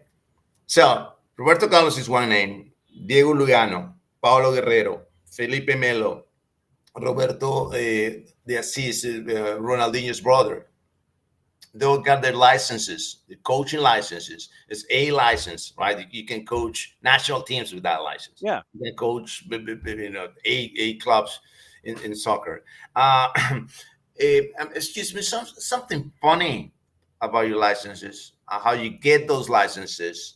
So they raid the Soccer License Association in Buenos Aires to find out what's going on with these funny licenses that were issued to these players, former players, that are, I'm sorry, you need like 250 hours of completion for this. Looks like they're like 50 here. So they're like 80. Where are the other 200? What? I'm sorry, sir, excuse me. I think you need more hours to complete your license. Yeah, so that's what they did in Buenos Aires. It's just yesterday, bro. Yesterday. That just happened yesterday. Huh? Wow. That this is one of those situations where you sit there. It's like, yeah, I could say something, but I'm not going to say something. Right. I'm just going to sit there and it's like, okay, we will monitor that story and we will continue to keep an eye on the story as it develops. Yes. Oh, hell yeah. It's a heck of a story, man. Because we can't say what we would normally say on a morning show, especially if there's the soccer sopranos of Buenos Aires that are attached to this thing. We have to be nice. We have to finish our sentence and go in that direction. We can't sit there and say the cute little thing that comes to mind, Don't say it, Johnny. Don't say it. No, we can't do that. Be careful when you're bad mouthing. Okay, so this is a hometowns. Be careful when you're bad mouthing Universitario de Deportes. All right, so lay this one on me. What happened here? So, do you know that we are on the last stretches of the Torneo Apertura here in Peru, and Alianza Lima and Universitario de Deportes are toe to toe. There's only 2 points away from Universitario and Alianza, and everything goes down to the wire to the last game of the Apertura. If Universitario wins at home, right, where they only lost one game in like forever, and it's over. Universitario is a champion. Mm-hmm. Nobody who cares about what Alianza Lima does with UTC. But the thing is that Alianza needs Universitario to lose and Dern to win in order to win the championship. Right? All right. But before that game, there were a couple more games before. Right? They got to go to Cusco. Universitario got to play in Garcilaso, and they got to play 2 away games back-to-back for Universitario. In the previous game, with Grau, there were 3 penalties in that game. Hold on a second. I watched the game, Johnny. I watched the game. If I tell you like this, oh man, this is funny. Really, they're gonna give three penalties. But if you see the tapes, it's ridiculously right. The calls are one of the 3 penalties. Every one of them was the right call. Okay. It was the right call, and I was like, oh, okay, sorry, man. I was like watching the game. I was like, really? Okay. The next game, away game, we won 1-0 with a late goal, right? Mm-hmm. But this guy on a radio show comes up and say, hey, this guy's from Atletico Grau from the previous game with the 3 penalties. Did you look that they put there much effort and he named 3 players? And then in the next game, this is in Garcilaso and Cusco. There's 3 guys. I didn't see that they were really trying to win this game, right? And one of the other guys said, come on, what are you trying to say, man? Say what you were trying to say, what you intended to say. Say it. You're saying that they get money because they want to lose against Universitario Deportes, to hand the title to Universitario Deportes. That's what you're trying to say? Oh, man. And the guy was like, no, I'm not saying that. Yes, you're saying that. You're intending to say it. Because you're so scared of saying it, I'm going to say it for you. This is what you're trying to say. Wow. Like that Universitario Deportes is putting money down to the opponents to play bad against Universitario Deportes. Wow. The very next day, that same day in the afternoon, the attorney of Universitario Deportes tweeted this. If you keep saying this, we're going to take legal actions against you, and then you got to prove what lawyer talk. Lawyer talk. Yeah. Very next day, 8:00 in the morning, that radio show, everyone apologizing to Universitario. Oh, okay. Everyone. Yeah, no, we did not try to say that. We're just trying to say this, but no. Yeah, buddy. Suck it up, because Universitario Deportes is going to win it again. Well, I mean, you're playing Los Chancas. Yes. At home on Saturday afternoon at 4:00. You are a minus 1,000 in the juice boxes, by the way. What can I say, brother? If you don't take care of business at a minus 1,000, where Los Chancas are a plus 1872 to win. Plus 1872. Wow. And the draw is a plus 706. Dude, Universitario is a minus 1,000. Get an idea, brother. Just get an idea. You know, we're not gonna even flinch in that game. We're gonna put 4 goals on those guys. That's what we're gonna do. And It's gonna be a demolition. It better be, or that radio show is going to get back to talking on Monday morning as to what's going on. Alianza Lima, by the way, is at Cajamarca, and they are a minus 179 on the road. Cajamarca is a plus 450 basically at home. Let me get you this in Cajamarca. It's in the altitude. It's 24 meters plus 8,000 feet above the sea level. Wow. 8,000 feet above the sea. On turf. And it usually rains. And it's tough, bro. Take the under. That's all I can say is take the under. If you're going on turf at altitude and rain, take the under. Man. For the team that is 14th in the league right now, who has hit each column once in their last 3. Hey, I mean, look, you knock it out. You knock it out of the park. You're 12-2-3 through what's going on right now in the Apertura. I mean, it's so I mean, it's you and Alianza Lima. So are you going to the match? No, I'm calling the match. Attaboy. I'm calling the Universitario Deportes versus Los Chancas championship game. Oh my God, I'm gonna be insanely nuts in that game. What else are you calling this weekend over at GOLTV? That's my only one because the last weekend we closed the intermedio with and we closed in the Apertura this weekend, and then the next weekend is when we go back in business with all the games, you know, the clausura on both leagues, Liga Uno and Liga Uruguay. Yes, and as always, my friend, I always tell folks, sign up for Fanatis, find a way to get to GOLTV, and that's why I always ask you what match you are calling, what matches you're calling, so folks can have the Nino Damas experience every single weekend, because it is a treat to hear you. And like I said, and selfishly, when I'm watching, the fact that you and I can have a conversation through DMs and we can have the conversation while you're calling the match, I love that. I mean, it's like I said, I mean, yeah, it's fun. I know that we break the fourth wall when we do that kind of stuff, but it's always a blast. As always, my friend, great to see you. Great to talk to you. Please be safe. Keep the pipes in control, because if you're going to call a title match for my team, you can't lose your mind. You can't lose your voice. You can lose your mind. You can't lose. So by 6 o'clock Saturday afternoon, we should have a great answer. As always, my friend, love you very much. We will see you next week this same time. We'll talk about more stuff, more transfers, and we'll try to figure out how Nelson Diasa can stay away from Sporting and come to Atlanta United and not go there from Monterrey, because we saw him and we had him circled. He can't leave the building, but apparently he's linked to Sporting as well, and that's bad news if you're a fan of Nelson Diasa coming to Atlanta United. Love you very much, my friend. We will catch up with you next week, and we'll find out about what it's like to call a title game for your club. Yes, sir. Yes, sir. Yes, sir. Thank you, Johnny. Thank you for having me. We'll see you next week, guys. All right. There goes Nino Torres from GOLTV. And yeah, so that was one of the other things that in looking at the Portuguese rumor mill, seeing that our guy Nelson Diasa from Monterrey is being looked at, and we're like, okay, 10 to 12 million for a center back who's a stud and a half. Jason looked at him, and full disclosure, when Monterrey was in Mercedes-Benz in the Club World Cup, and we saw Diasa, we were like, 11 minutes in, Jason's like, nope, that guy can't leave the building.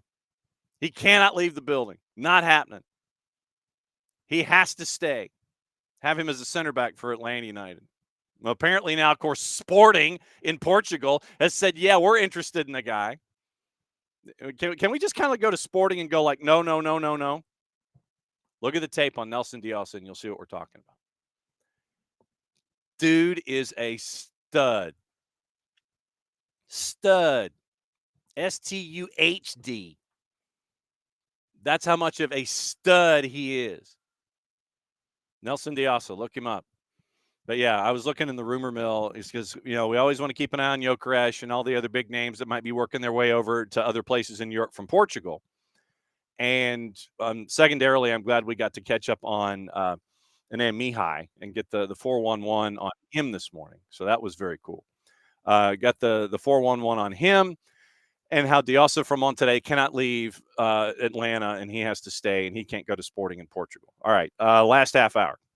We know what that means. We go to Seattle, and we talk about some serious stuff, and we talk about Major League Soccer on the whole from the Pacific perspective, what happened last night with Los Angeles and Colorado, get you ready for the weekend. And this is where we find out what cup of coffee our buddy Niko Moreno is on. So what cup of coffee are you on, sir? Hey, what's going on, John? How am I coming on? You are crystal clear, sir. You are 2 cups of coffee in, and you are good to go. That's right. I am 2 in. I am a little bit, not a lot of sleep last night. Had to catch up on those 2 midweek games that were a little bit later. Catch up. I see where you're talking. I got to catch up. Yes.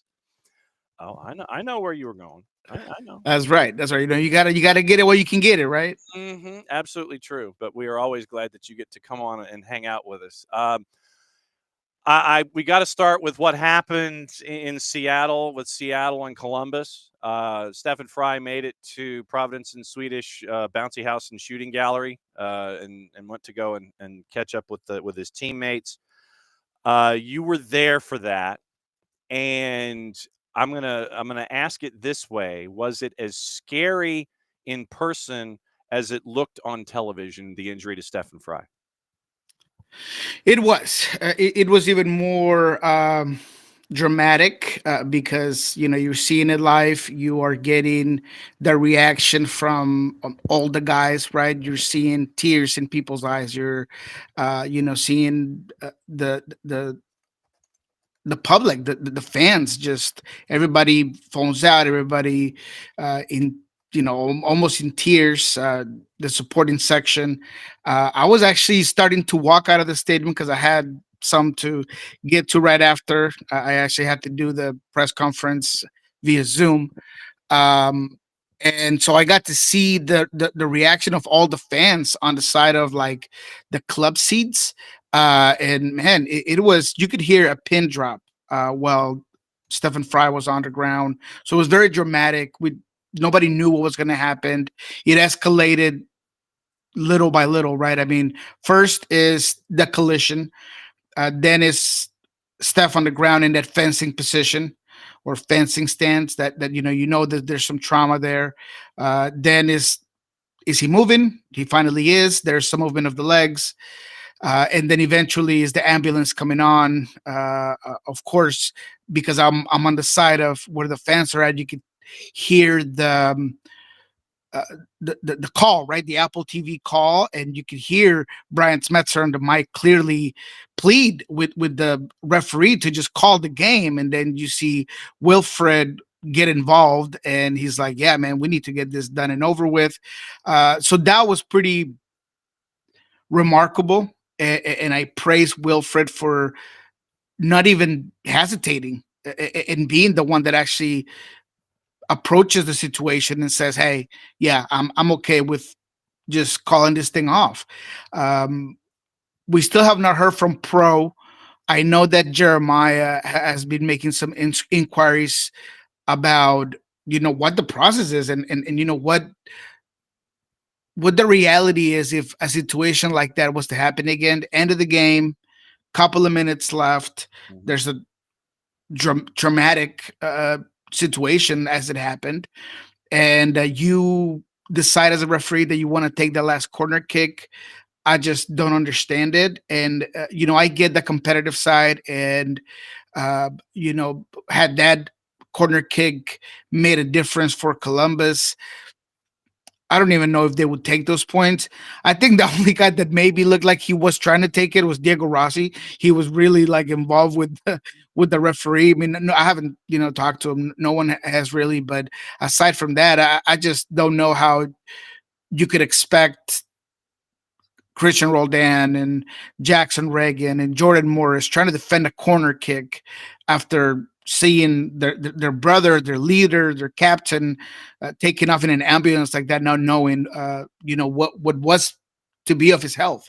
So it was a very traumatic situation for sure. And I give Wilfred Nancy all the credit in the world, where literally Brian is talking to the fourth. Brian Schmetzer is talking to the fourth, who I imagine it has center ref, in the headset. And Brian's like, call it. And then once Wilfred eases over and he's trying to find out what Brian's talking to the fourth about, Wilfred's like, yep, no, we're done. Literally, it's like, nope, call it. I'm not, I give Wilfred a lot of credit in this for the humanity that was attached to that moment. And I would venture that the discussion that we hope we get to hear on the Inside the VAR studio in the Friday news dump, which is traditionally when they put it, it's like, okay, when is everyone distracted and when can we post this? I may check in with Pro myself and find out what protocol is in a situation like that. But I give Wilfred a lot of credit for his humanity, but I want to hear the conversation from the fourth to the center about the rationale of, okay, we've still got, you're in the 100 and something minute. You're like the 100th minute, and you still want to continue. I would love to hear the conversation from the fourth to the center, and maybe even, hear in the background what's going on where Wilfred and Brian Schmetzer are like, nope, we're done. We're out the door. And that's the conversation we were having there at the clubhouse yesterday with Jeremiah, and in his attempt to hear from Pro, because the way our conversation went is, look, I don't want to fall too harshly on the referee because he's likely thinking by the book and maybe trying to go back to his training, which I'm sure didn't cover that. Maybe it wasn't handled adequately, and that, like you said, the humanity, the empathetic component of a human being to me would be, look, I can't ask these guys to continue to play. And anyone, because I had heard a lot of inhumane comments in my social media. Really? Anybody who is projecting that sort of call is soft, and that it wouldn't happen in any other league, and that's just an MLS thing, and you got to go throughout the game. I mean, I can't grasp it. I cannot fathom, I can't comprehend that sort of thought process. And so because of all those things, you got to remove that from the game. If I'm MLS, and there's got to be some protocol for something like this to happen, because it could be something else. It could be heat stroke. It could be a heart attack. It could be, another collision that happens at the end of a game where, that's your teammate on the ground. And I get that if it was the 45th minute, 46th minute, we've seen it happen in FIFA before, where there's a health concern and you have to continue to play the game. But in this instance, with those circumstances on the line, it feels like the call should have been pretty easy to make. And it was nothing but that. It was the opposite coach of the opposition having to talk to the ref, the coach that's being directly affected, pleading with the refereeing, and that's something that needs to be taken care of. You had people on your social media running the negative on this? Oh, yeah. Yeah, saying that in no other league in the world would that have happened, that it should have been a corner kick, and that sort of thing just happens. And this one specific person even said, once Stephen Fry is all good and well because it was just a concussion, this narrative is going to look even dumber, and that just is beyond me. Like, that's the concussion. Yeah, exactly. So his ignorance is, lack of empathy, is this belief that because we are being, being better than we should be, you're less of a man or a competitive or something like that. I mean, it's just outrageous. All right, so contact is made. Stephen Fry hits the turf and he goes into fighter pose, which is the telltale sign of a traumatic brain injury. And you're having people sitting there saying it's just a concussion. Yep, that's exactly what it was. Mm-hmm. I am laughing at the hubris of that individual, the grapefruits, the cojones, the lack of understanding from that particular individual. The guy was concussed and had a TBI and had contact that, oh God, I'm now livid with you as opposed to being livid for you. I mean, that is ridiculous that someone would sit there and say, "Oh, it's just a concussion.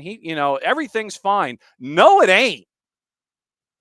I'm Please tell me that was just a lone wolf in all of this, or did you have more than he was the most vocal, but there were others that in a less direct way kind of mentioned moments in South America where there's been a big cut or a big collision and things move on, or there's been something in the stands where violence hits, but again, to me, that is just antiquated train of thought, and just thinking that the sport's bigger than life. And that's why I was very pleased by how Brian approached the press conference after. He was very vulnerable. His voice cracked as he thanked Wilfred Nancy. He went into the Diogo Jota situation. We just lost somebody.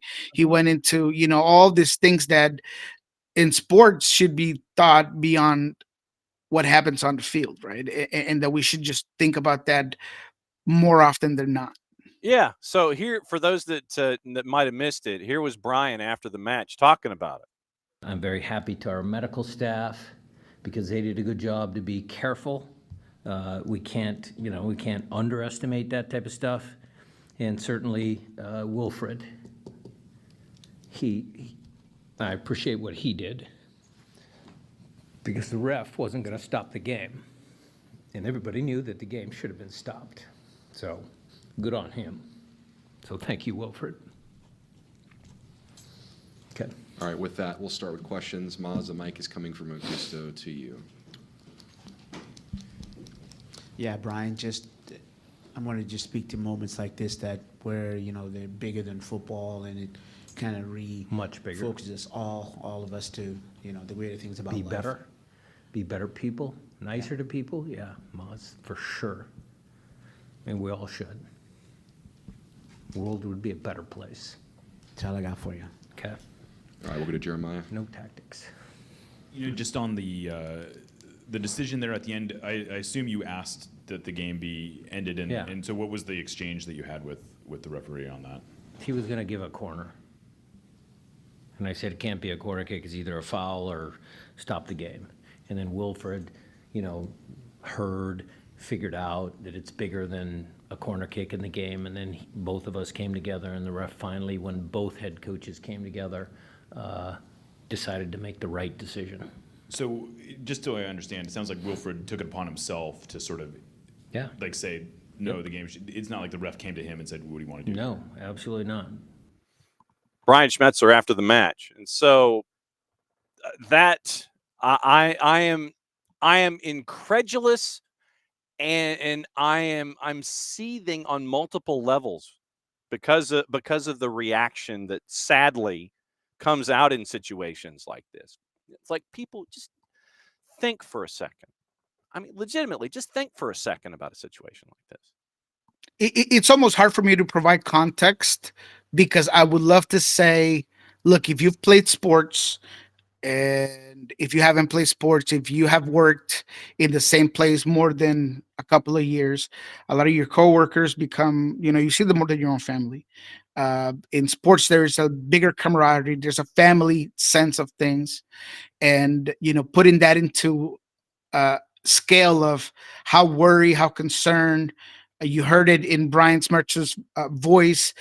There's frustration, and there's like almost some panic to his voice, because this is somebody who he thinks of as a son. He said that this week, they're like my sons.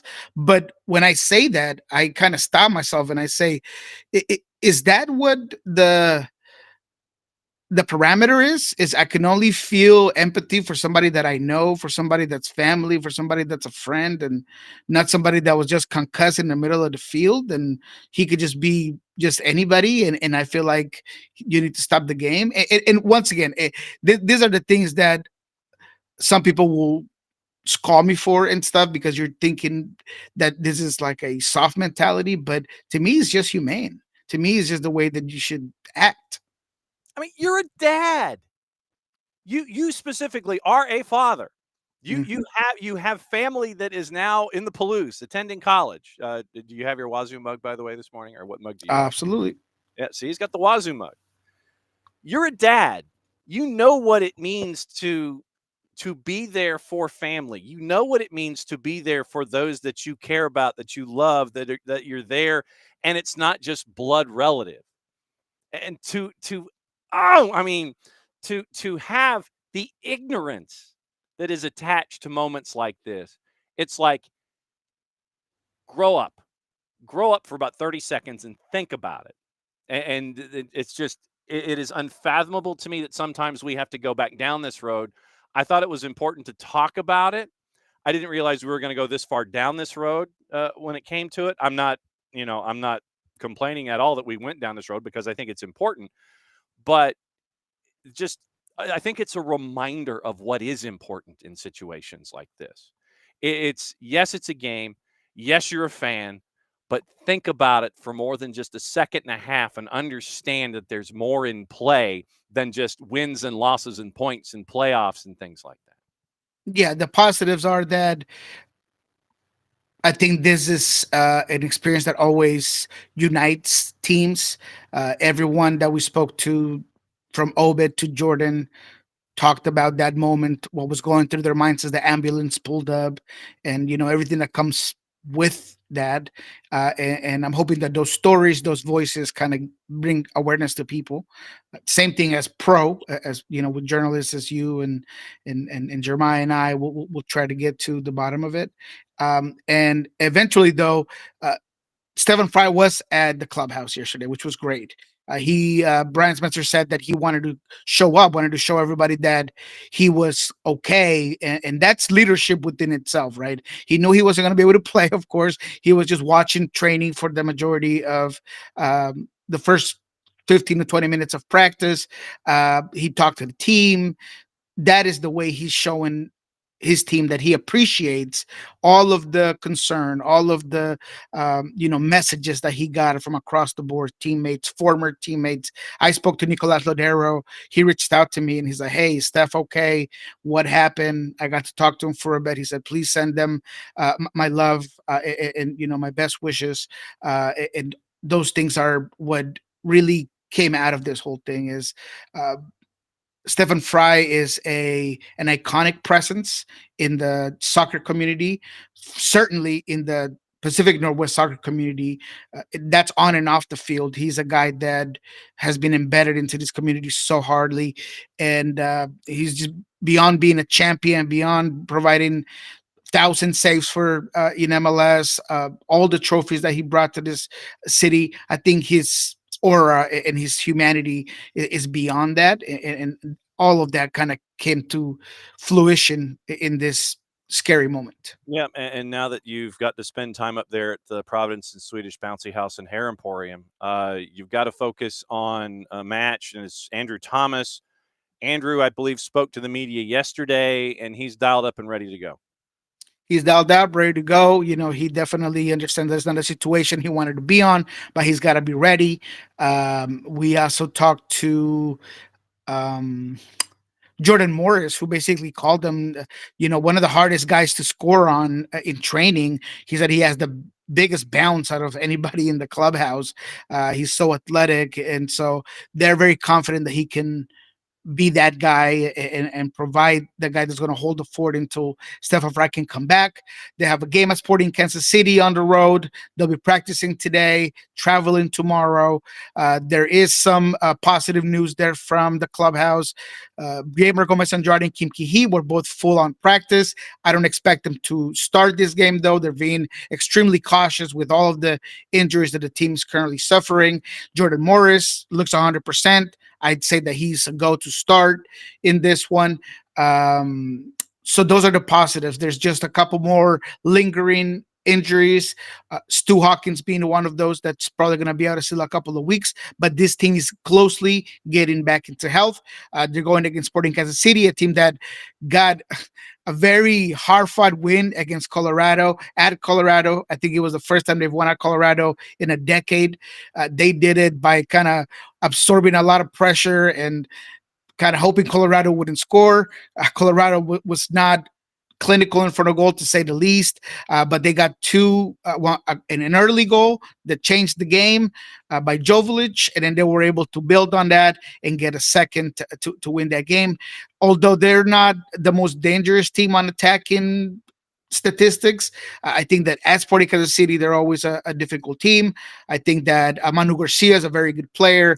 Joveljic clearly, slowly and silently climbing up the ladder in the Golden Boot race. He's very, very good. So it's going to be an interesting match for Seattle. Yeah, the back line of Seattle going up against the Bishop, and the offense for Sporting. Obviously, prohibitive favorite. Seattle a plus 119 on the road. Sporting is a plus 200 in the composite. All right, let's play cliffhanger. We got a couple of other matches to get into. Hell is real, and apparently so are Cincinnati and Columbus to a certain extent in the Eastern Conference. 740 kick. Cincinnati at home at TQL is a plus 116. Crew, get this. Crew are a plus 195 going to Cincinnati. Draws a plus 287. I like that 287. I do like that 287. I would say that Cincinnati, despite all of their talent, I think that this could be one that could get very dicey. These rivalry games are played differently. I think that Columbus within themselves is a difficult opponent, but I do like those numbers. Messi and friends played last night. Messi got another brace, and so the sun rose in the west, and Messi got a brace. Messi and friends at the Erector Center are minus 114 hosting Nashville. And Messi is closing in on Sam Surridge, who B.J. Callahan seems to have unlocked and is the player that they brought in the first place and not the player that was there under the previous administration. Nashville on the road at plus 252. Messi and friends on the back end of a midweek weekender is a minus 114. What's the numbers on Nashville? Plus 252. Believe it or not, I like the 252. And this is why I feel like Nashville is the first competitive team that they're going to face after the Club World Cup. Say what you want, but Montreal is parameter for no one. The Revolution, neither, to be quite frank. I thought that, Miami starts off with a mistake by Messi that New England capitalizes on and things get going. Actually, that was the Montreal game. But in this one, the brace by Messi, there's still some deficiencies defensively for this Miami team that now apparently is in the market for Rodrigo De Paul, which is incredible to me. That's where you're going to put your money on when there's other present mistakes. But I get it. He probably gives you some solitude in the midfield. But I do think that Nashville, as a unit, as a collective play, they can give some real issues to Inter Miami, both defensively with their compactness, their ability to close down the flanks, the way they overpopulate the midfield, and on the attack when it comes to set pieces, when it comes to having a guy like Sam Surridge, that I don't see anyone in that defensive line for Inter Miami that's going to be able to stop them. So believe it or not, I'll take Nashville. Okay. Union hosting Red Bulls, and hopefully the weather will cooperate because the Open Cup quarter has been pushed to 33 days from now because that's the only time the two teams can cooperate and play before the semifinals in the Open Cup. Union, Red Bulls, Union favored at a -119, Red Bulls on the road at +305. This is a lock draw for me. It is a lock draw for me between these +267. Between these two teams. This is going to be one, and was it 3.5 on the compost goals? All right, let's find out what the total is at 3.5. Because this is one that I feel like to me could go to a 2-2. Look, I like a lot of things that Red Bulls does. I think that Emil Ferber has been very, very good. I think that on the attack, they once they get numbers forward, they have enough power on the attacking end. Chupong has been very, very good. And defensively, they've kind of digressed a little bit compared to that typical Red Bull type of soccer. So I think Philadelphia can get some on them, but I see this as a 2-2 draw. +3.5 is a +189. Maybe. But I do like the draw. I do like to lock in that draw. All right, so then let me wrap up with Toronto and Atlanta. Toronto a +140 at home. They've lost 4 of 6. They did the double oopsie and got rid of Insigne and Bernardeschi. And Atlanta United on the road a +181, draws a +248. Despite Latalat just continue to just get me upset in every game I watch Atlanta on, I'm going to take Atlanta. I think that the addition by subtraction effect will go away for Toronto in the second game. There was a lot of effort by Toronto and a lot of overplaying, I believe, your XG. But in this one, I feel like things will come back to reality. Atlanta's the better team on paper. They should be the better team on the field. Do not disappoint me, Atlanta, because I am locking you in as well. Wow, at a +181. All right, so what do we need to pay attention to when you go to the Providence and Swedish Clubhouse and Hair Emporium today? We have actually in Pulso Sports, we're going to, let me rephrase that. We're going to put it out first on the Sound Our Heart YouTube page. We're doing something together between Pulso and Sound Our Heart where we're, collaborating on a lot of things. So we did a one-on-one with Preki, assistant head coach, of course, talking about a lot of things about this offense that are some are good, some are question marks. Pedro de la Vega stagnantness, and how do you develop a player that isn't getting minutes, and how oddly it is that is your DP player, and why a guy like Paul Rothrock, who is you don't call him a homegrown, but he kind of came through the Tacoma Defiance. He's winning not even a fraction of what De La Vega is, and he's kind of locked in a winger position. Ferreira, being a winger in this system, using those inside channels, is something else that has worked for this team recently. So we talked to Preki. He breaks it down, tells us what it is that Ferreira brings, what it is that Paul Rothrock brings, and what are some things that Pedro can do to get more playtime. So very cool interview with Preki. We even talked to him about Over Vargas and his growth, what they're going to do if he leaves. So it's going to be a good one. Wait for that on the Sound Out Hard YouTube page, as well as eventually on Pulso Sports. We're also going to be obviously talking to Brian Smetzer today, see if there's any updates, strategic moments of what they have to do at Sporting Kansas City. All of that you can find on the YouTube page, of course, of Pulso Sports. And then on Friday, we'll also record today, but we'll take it out tomorrow, that what we learned this week with Jeremiah Oshan. And then on Monday, Lovin's Coaches Kickoff with Ari Lalonwo. All right. Here's an idea, and I do have some breaking news before you get out of here. Okay. Where Preki is concerned, this is not the breaking news. Go to the side of the Tacoma Dome and do an interview with Preki there. Oh, I like that. Talk to him about his time with the Tacoma Stars and all the indoor time in St. Louis and San Jose before he went outdoors and played for the Wiz. But all the time that he and Stevie Jungle were in Tacoma, ripping it up for the Tacoma Stars. As a kid that grew up watching the USA Network when they had the MISL contract. And wow, look at that. You got to see Stevie Jungle, Preki, Stan Stamenkovic, who played in Baltimore and looked like he just rolled out of the rack and could put up 6.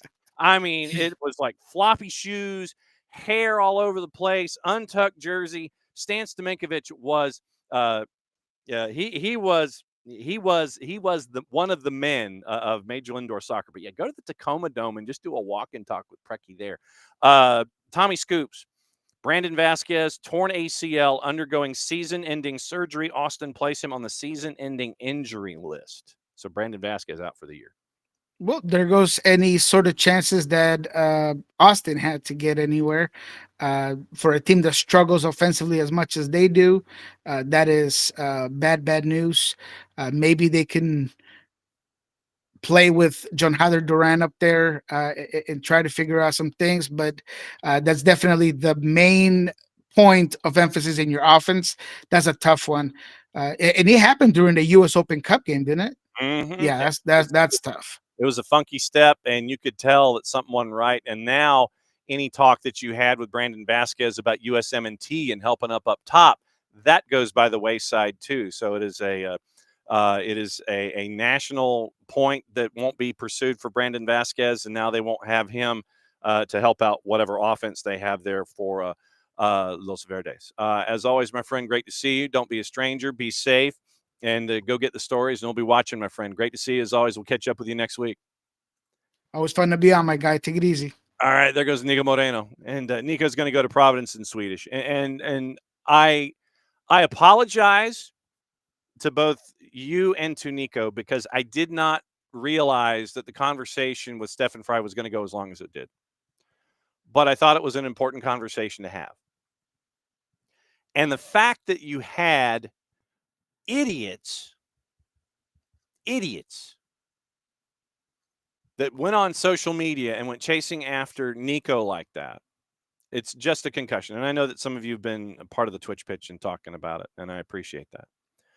The fact that you have people that are as short-sighted as that it's just a concussion, that it was a TBI, and the collision was what it was, and Stefan Fry injured multiple areas and goes down the way that he did. For people to have that kind of Twitter muscle on the 280 character app, look, all I'm gonna say is this: all of the bravery that is displayed in the 280 character app, there'll be a day when it comes back around. I am a firm believer in the return.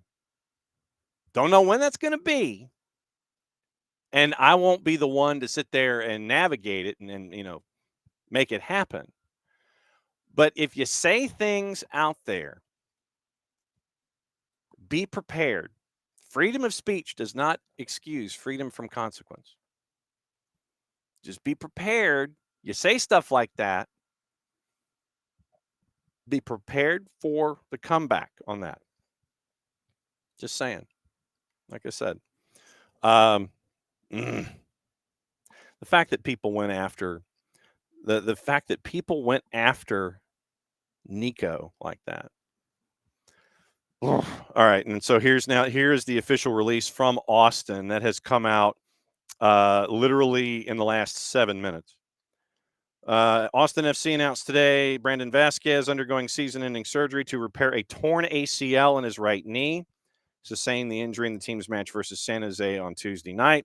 Undergoing surgery in the coming days, will then immediately begin the rehabilitation process at St. David's Performance Center. Quote from Rodolfo Borrell: Austin will place Vasquez on the season-ending injury list for the remainder of the 25 season, will no longer take part in the MLS All-Star game after earning his second career MLS All-Star selection. Leads all Austin FC players with 9 goals scored across all comps this season. So literally it was 4 sentences, one saying what the injury was, one saying surgery's coming up, one paragraph is a quote, 2 sentences from the sporting director, and one saying that Brandon Vasquez season-ending injury list for the remainder of the 25 season. So that is crappy news for Brandon Vasquez. It's crappier news for Austin as they're trying to keep the beat and make sure that they are in the hunt in the Western Conference. So Western Conference right now, Austin's in the play-in. They're one of those 3 teams at 26 points that are separated by 4 goals. And I mean that because everybody's got 7 wins right now at 26 points. Houston's got a match in hand. Austin has a match in hand on Houston. Colorado has played 2 more than Austin. That's the 8, 9, 10 right now at 26 points. Houston 7-5-9 at -5. Austin 7-5-8 at -8.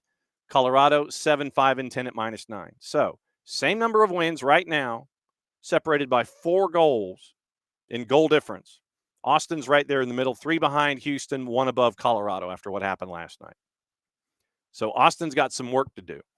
And I will be interested to see if Rodolfo Borrell and Austin do anything to try and work on the roster and try and get themselves a scorer to help out up top in the remainder of the season. Because once again, remember, you got 2 weeks before the window opens. We'll get to gossip, rumor, and innuendo, what to watch, where to watch it, how to watch it coming up in a sec. But you got 2 weeks before the window opens. What do you, Austin, do in this situation? How do you work it forward?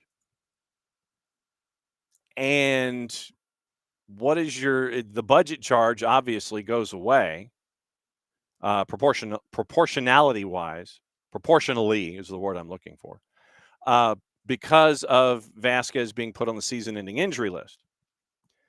Right now in Austin, once again, they are the 9. They are the 9 right now. Vasquez in all comps. And once again, remember, Austin has not scored goals. They have scored 15 goals in 20 matches this year. They have, by far, the most anemic offense in the Western Conference. All Caps have 21 goals. That's next. LAG has 22. RSL has 22. Austin has 15 goals this season. 15. DC United has 17. CF Montreal has 18. So, most anemic offense in Major League Soccer. And you lose 1/3 of the goals that you have scored with Brandon Vasquez going on the shelf for the remainder of the season. You've gotten goals from a lot of different folks. You just haven't gotten a lot of goals from a lot of different folks. Biro with 2. Pereira, Gallagher, Bukhari, Kolmanic, Diesler, Rubio, and Uzuni each with a goal. And then OG, remember, was in competition for the second leading scorer for Austin at points this season. So 1, 2, 3, 4, 5, 6, 7, 9, 14. So OG is tied for 3rd in Austin. Brandon Vasquez had 5 of your 15 goals. And Guilherme Biro is your second leading scorer as a defender. That's where Austin is right now when it comes to their offense. They got some thinking to do over the next 2 weeks. What is Nico Estevez going to try and do? A, to score goals. B, to stay in the playoff picture. Do they become even more defensive? Is Matt Beasler going to be truly the last line of defense for Austin to try to stay in the playoff picture in the Western Conference? Brandon Vasquez surgery out for the year. Happened in the Open Cup against San Jose. So that is the worst possible news, that your leading scorer is going to be out for the year for Austin. Okay. Gossip, rumor, and innuendo. What to watch, where to watch it, how to watch it. What is on the plot for today? Now, we did get a big discussion about Gyökeres, et cetera, and everybody that's going to be locked in for any and all the gossip. So let's take the tour and get caught up on everybody. Napoli back in for Garnacho, and they hope they can sign him for $45 million, according to the Mirror. United remaining optimistic on agreeing to a deal with Brian Mbeumo in time for him to be a part of the preseason tour of the United States. Arsenal's negotiations, once again, from the Independent. This is what we were talking about with Nino Torres. Stalled over a difference of opinion in overall value and terms. Newcastle rejected a third bid from Leeds for Sean Longstaff. Al Hilal want Benjamin Sesko from RB Leipzig, also a target for Arsenal. The Saudi Pro League side are also interested in Jean-Philippe Mateta, three-letter paper. Villa and Brighton following highly rated Benin attacking midfielder Rodolfo Oloco, who is 18 and currently playing in Croatia at NK Kustosia, four-letter paper. I had to slow down for that one. Kustosija. Custodia, perhaps. United considering selling Jadon Sancho for a significantly lower transfer fee. That's from our buddy Ben Jacobs at GMS. Forest and Palace are among the Premier League clubs considering James McAtee from City. Liverpool could join Arsenal in the race to sign Rodrigo if they end up losing Luis Diaz to Barcelona. That's from Sasha Tavolieri. Chiquinho has left Wolves to join Alverca in Portugal on a permanent. Wolves get a 40% sell-on clause. That's from Fabrizio Romano. Brighton are open to loaning Evan Ferguson to Roma, but the club are yet to receive approval from the 20-year-old. Leicester City made a verbal agreement with former QPR boss Martí Cifuentes to become their new head coach, contributing to his own compensation package. Ipswich chasing after Reims defender Cedric Kipre. Watford striker Mileta Rajovic looks set to depart for Legia Warsaw. Terms have been agreed between Sheffield Wednesday and Southampton for Sutura Kakai, who is 18. And Sheffield Wednesday needing all the money that they can. John Textor, of course, wants to buy them. Charlton Athletic and Derby County in a race to sign Fulham's Luke Harris after he had a loan spell with Birmingham City. West Brom keen on making a move for Jeffrey Schlupp following his release from Crystal Palace. Heverton Santos set to leave QPR for Gil Vicente. Stockport County leading the race for Arttu Hoskonen, who became a free after the conclusion of his contract with Cracovia this summer. Let's check in with our dudes. By the way, Brad Gazan wearing a mask, walking out onto the training pitch this morning, the Children's Healthcare of Atlanta training ground. I wonder, is it Batman or is it Phantom of the Opera? Somebody will have pictures, I'm sure. And then Maddie and Jason will probably have training ground dispatch to let you know. So keep an eye out on your socials for the training ground dispatches. Atlanta United preps for their trip to Toronto to take on TFC on the weekend. Let's see. Teo Hernandez has joined Al Hilal for €25 million. There's a picture to prove it. Spurs setting to make an opening bid for Morgan Gibbs-White. Forest prefer not to sell, but understand Gibbs-White's desire for a new challenge. Forest wanted £65 million plus when Manchester City inquired earlier in the window. Xavi Calm is also in talks to join Cifuentes at QPR, by the way. The Rodrigo situation remains the same. Talks with Real will only take place after the Club World Cup. Real is open to a sale, as reported. Bournemouth agreeing close to an agreement with Georgi Petrovic, keen on the move. Sunderland talks never advanced. Aaron Ramsdale, Sam Johnston, two names they're considering now. It looks like it's going to be in the neighborhood for $30 million. Aaron Cresswell joining Stoke on a one-year deal, option for another. Arsenal expected to approach Crystal Palace to formally discuss Eberici Eze. Still high in Arsenal's thinking. Follows positive talks with the player camp. Eze is separate to the talks for Noni Madueke. Rangers exploring a bid for Brighton keeper Carl Rushworth on loan. Brighton have already rejected a bid from a championship side. Arsenal confirmed early this morning before we went on the air. Christian Norgard signed from Brentford for an initial £10 million. It's a 2+1. So you can defer across the length of the deal. Wolves hold a concrete interest in Fluminense midfielder João Arias. Talks between the clubs currently ongoing. And let's see if there's anything that we're missing from, say, Tommy Scoops, just to give you an idea. We'll go through all the headlines of the papers and what to watch, where to watch it, how to watch it. Let's see. It appears, according to Jeff Reuter, that it will be the New York Cosmos as listed. The expansion club in New Jersey that we've talked to in the past in a 1v1, they are going to revive the Cosmos brand for the third time.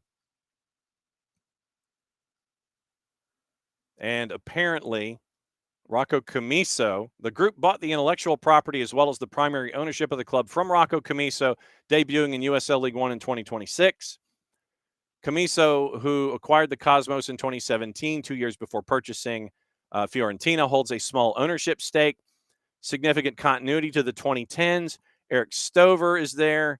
Stover kept the club at the top of the NASL, and the Cosmos will play their games in New Jersey. As such, they're just going to go back to the old Cosmos crest and sort of reliving the Cosmos idea, playing at Hinchcliffe Stadium in Paterson, New Jersey. That was where the New York Black Yankees and the New Jersey Eagles from the ASL played. And in 2023, reopened to become the home of the New Jersey Jackals from the independent leagues. I want to say the Atlantic League. So you're looking at, so it was a conversation that Reuter had with Eric Stover, and the group announced that it has hired Giuseppe Rossi as the club's vice chair and head of soccer. Rossi was born in Teaneck, less than 14 miles away from Hinchcliffe. So Rossi had an interview with Goal where he talks about everything. So let's see. I think that's it. But the Cosmos are going to arrive in USL when they are looking to do the whole idea of promotion and relegation. So the Cosmos drifting in, they're going to be in League One in 26. They're going to play in Paterson, New Jersey. They're going to be the Cosmos. Jeff Reuter coming out with that story this morning. So the Cosmos are back in 2026 in USL League One. Also, if you have perfect attendance at FC Dallas games this season, looks like you get a jersey. You get a free jersey from FC Dallas as a thank you for attending all of the home matches this season at FCD. We also mentioned Rodrigo de Paul, likely fee in the region of 15 to 20 million euro. I think we'd mentioned 17 earlier in the show. So that's what you're looking at with all of those things. Now, what to watch, where to watch it, how to watch it. With waiting to see if and keeping an eye on the Euros, by the way. Keep an eye on the Euros, and then we'll go through headlines, and then wow, we went long this morning. BN once again, AFCON on the women's side, noon and 3, Tunisia, Algeria, followed by Botswana and Nigeria. You can get all the BNs. Nuestro Telesitio for the fans. Teise, all of the Bet Di Mayor activity in Colombia, and our buddy Nino Torres at GOLTV at Fanatis, ftz.co/soccer down here, and you become you're adding to your degenerate nature of watching a lot of stuff from a lot of different parts of the country, a lot of different parts of the planet. Once again, Fanatis, ftz.co/soccer down here. Fox has the Euros at 3 o'clock. Finland, Switzerland, Norway, Iceland on FS1. Norway, Iceland on 2 to NA. Last day of the group stage. Everything is teeing off simultaneously. Canadian Northern Super League, Toronto and Ottawa on ESPN+. That is at 7 o'clock tonight. Now let's go through the papers and see if there's anything that I missed headline-wise before we get out of here. And once again, thanks to everybody. Group A finale, once again, is today. Let's see. So 3 hours ago, Ed Aarons at The Guardian, article on John Textor. Textor insists he did not have a decisive influence at Crystal Palace as the FA Cup winners await UEFA's decision on whether they can compete in Europa League. And that is part of the defense that Eagle Football Holdings has said. It's like, yeah, he owned all of this, but he didn't really have a whole lot of say in it. That's part of their defense.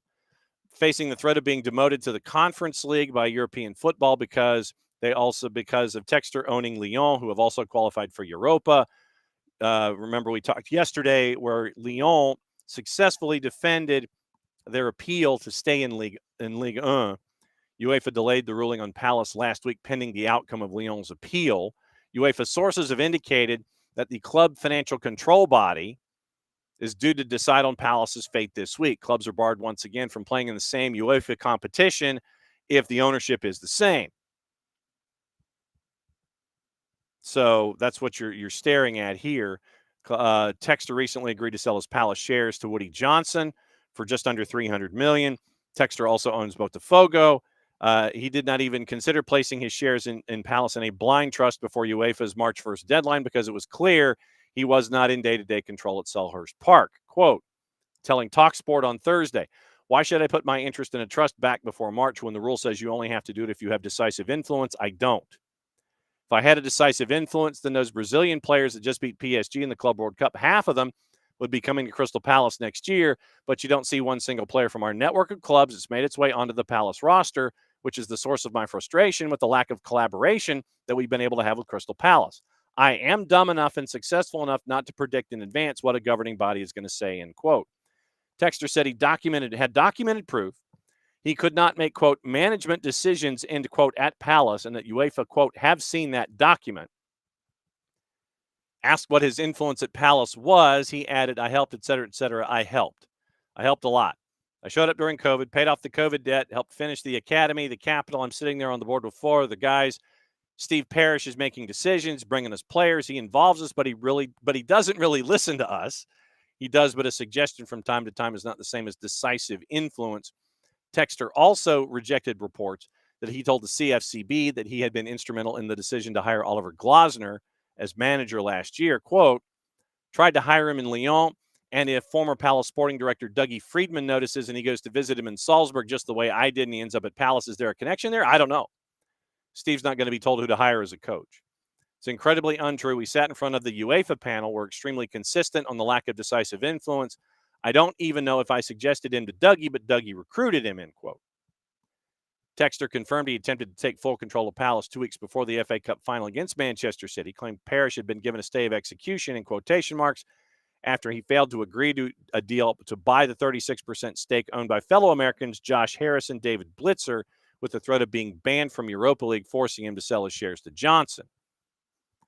Asked whether his hopes of taking over Palace had been scuppered by the rules on multi-club ownership, Texter added, quote, I never want to be the man. Ask the guy that drives the red Ferrari that, but I'm not that guy, end quote.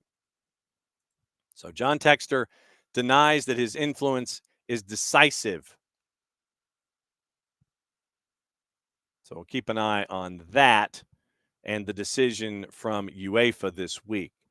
Let's see. So what does the Times have this morning when it comes to headlines before we get out of here? Texter said, I knew we were in trouble the moment Prince William gave us the FA Cup. Gary Jacob, Matt Lawton. Once again, the Times, multiple authors.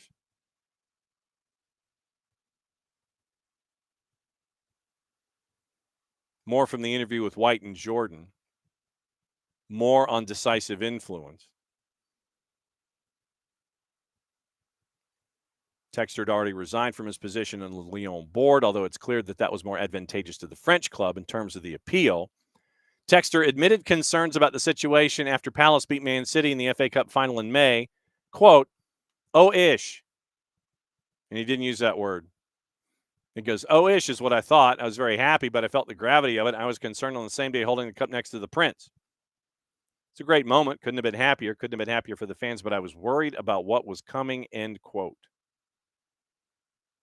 So Lyon gets the nod ahead of Palace. Forest expected to benefit by moving up from the Conference League if this does, in fact, go down. So it would be a flip-flop. If Palace goes to Conference League, Forest goes up to Europa. So that would be the hook in that particular storyline. Manchester United have picked Lord Coe to lead the $4.2 billion regeneration of Old Trafford. Yesterday, England beat the Netherlands 4-0 to put their own fate in their own hands when it comes to the Euros, by the way. So let's get you into the Euros and the juice boxes and what to look at there. So Europe, Euro women. Okay, so today, both matches at 3 o'clock. Next 4 days, matches are at 3 o'clock in the group stage. Finland, an underdog to Switzerland at a plus 305. Switzerland to minus 102. Norway, favored over Iceland at a plus 112. Iceland is a plus 237. Standings in Group A, everything to play for. Norway gets Iceland Iceland is just as painful to watch as ever. Iceland's lost both of their matches. Norway has won both of theirs. Switzerland and Finland are going to be fighting to figure out who probably gets the 2. Group B, Spain has 6 points with a match to go. They'll play Italy in Group B, the last day of the group stage in Group B. 2 points separate. Italy needs to win. Those 2 will advance unless something happens. Say Italy loses and Portugal comes up with a win and fixing a large margin in goal difference. Portugal and Belgium play in Group B. Portugal and Belgium have the same goal difference. Portugal has a point. They need a win against Belgium and a lot of goals. Group C, Sweden, Germany, they're going in. Just trying to figure out who's going to be first, who's going to be second. They play each other on the last match day of Group C. Group D, France. Right now at 6 points, they play the Netherlands. Netherlands are on the outside looking in right now. England plays Wales. That won't have any political overtones. In Group D, coming up in 4 days' time on the 13th on Sunday. England at 3 points. They also have a big goal difference on the Netherlands right now. So Group D, as it stands, France, England, Netherlands, Wales. England plays Wales last day of match Group D. France plays the Netherlands last day of match day D. So that is the Euros as things continue to proceed. So that's it for the Times. Is there anything in the Independent? The Independent, if you could spell independent, John, that would be great. Now, is it as simple as that? It is. Okay. So it's as simple as independent.co.uk. Let's see. Sheffield Wednesday, Morecambe, I already do support. So that's an article on the lower divisions. Independent regulator coming into the pyramid, but people keeping an eye on Sheffield Wednesday and Morecambe. Keeping an eye on that. We mentioned John Textor chasing after Sheffield Wednesday. We'll see what happens. Will that help out Sheffield Wednesday? Or will that just give more of the multi-club model to Textor to where we'll see what happens. Let's see. Miguel Delaney, QPR, awaiting contact on Cifuentes. Sweden reached the quarters, knocking out 2 teams. Norgard official, Cunha privileged to wear the 10. Spurs agreeing $55 million for West Ham for Kudus. Shamsuddin Talbi joining Sunderland from Bruges on a 5-year deal. And I think, this. Didn't have the chance to talk about this yesterday. Wow, okay. Carlo Ancelotti's been given a prison sentence for tax fraud. Luke Baker at the Independent. Ancelotti failed to pay tax on his image rights revenues. We talked about this trial a little bit. 2014 manager of Real Madrid. Spanish court handed Ancelotti a 1-year prison sentence, failing to pay tax on his image rights revenues in 2014 when he was manager of Real Madrid. Likely to receive a suspended sentence as under Spanish law. Any sentence under 2 years for a non-violent crime rarely requires a defendant without previous convictions to serve jail time. Accused of deliberately misinforming the tax office to avoid paying more than €1 million in income tax. In addition, also ordered by the Madrid court to pay a fine of €386,000. Prosecutors had been seeking a prison term of 4 years and 9 months and a fine of €3.2 million. When asked about his income from the transfer of his image rights, Ancelotti said, "I was only concerned with collecting $6 million net for 3 years, never realized anything was wrong, never received any communication that the prosecutor's office was investigating me. When Real Madrid proposed this to me, I contacted my English advisor, never went to the matter because everything seemed correct to me. I didn't think it could be fraud, although if I'm here, I believe that things weren't so correct." Ancelotti denied wrongdoing throughout the trial. And so thanks to Reuters and thanks to the Independent for that. Okay, so tomorrow, we're going to get you ready for the weekend. Hopefully, as always, we will let you know what is going on with Atlanta United as they get ready for the trip to Toronto. Hopefully, we can be joined by our friends from Beyond Goals Mentoring and our friends from Major League Soccer at 10 o'clock, chasing Jessica Charman.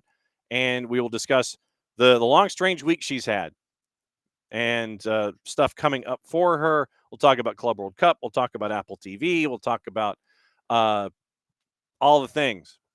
Now, just to let you know, the groups have been announced in the club in the Genuine Cup. Vincent and Elkins and the Chevron Phillips Chemical Group.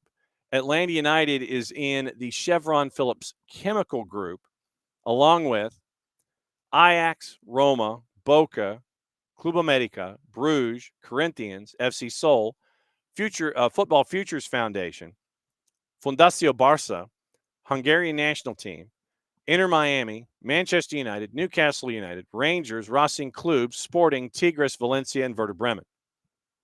That's their group that they're in. And you have 18 in group number 2. Literally, you have a 38-team tournament at the Genuine Cup.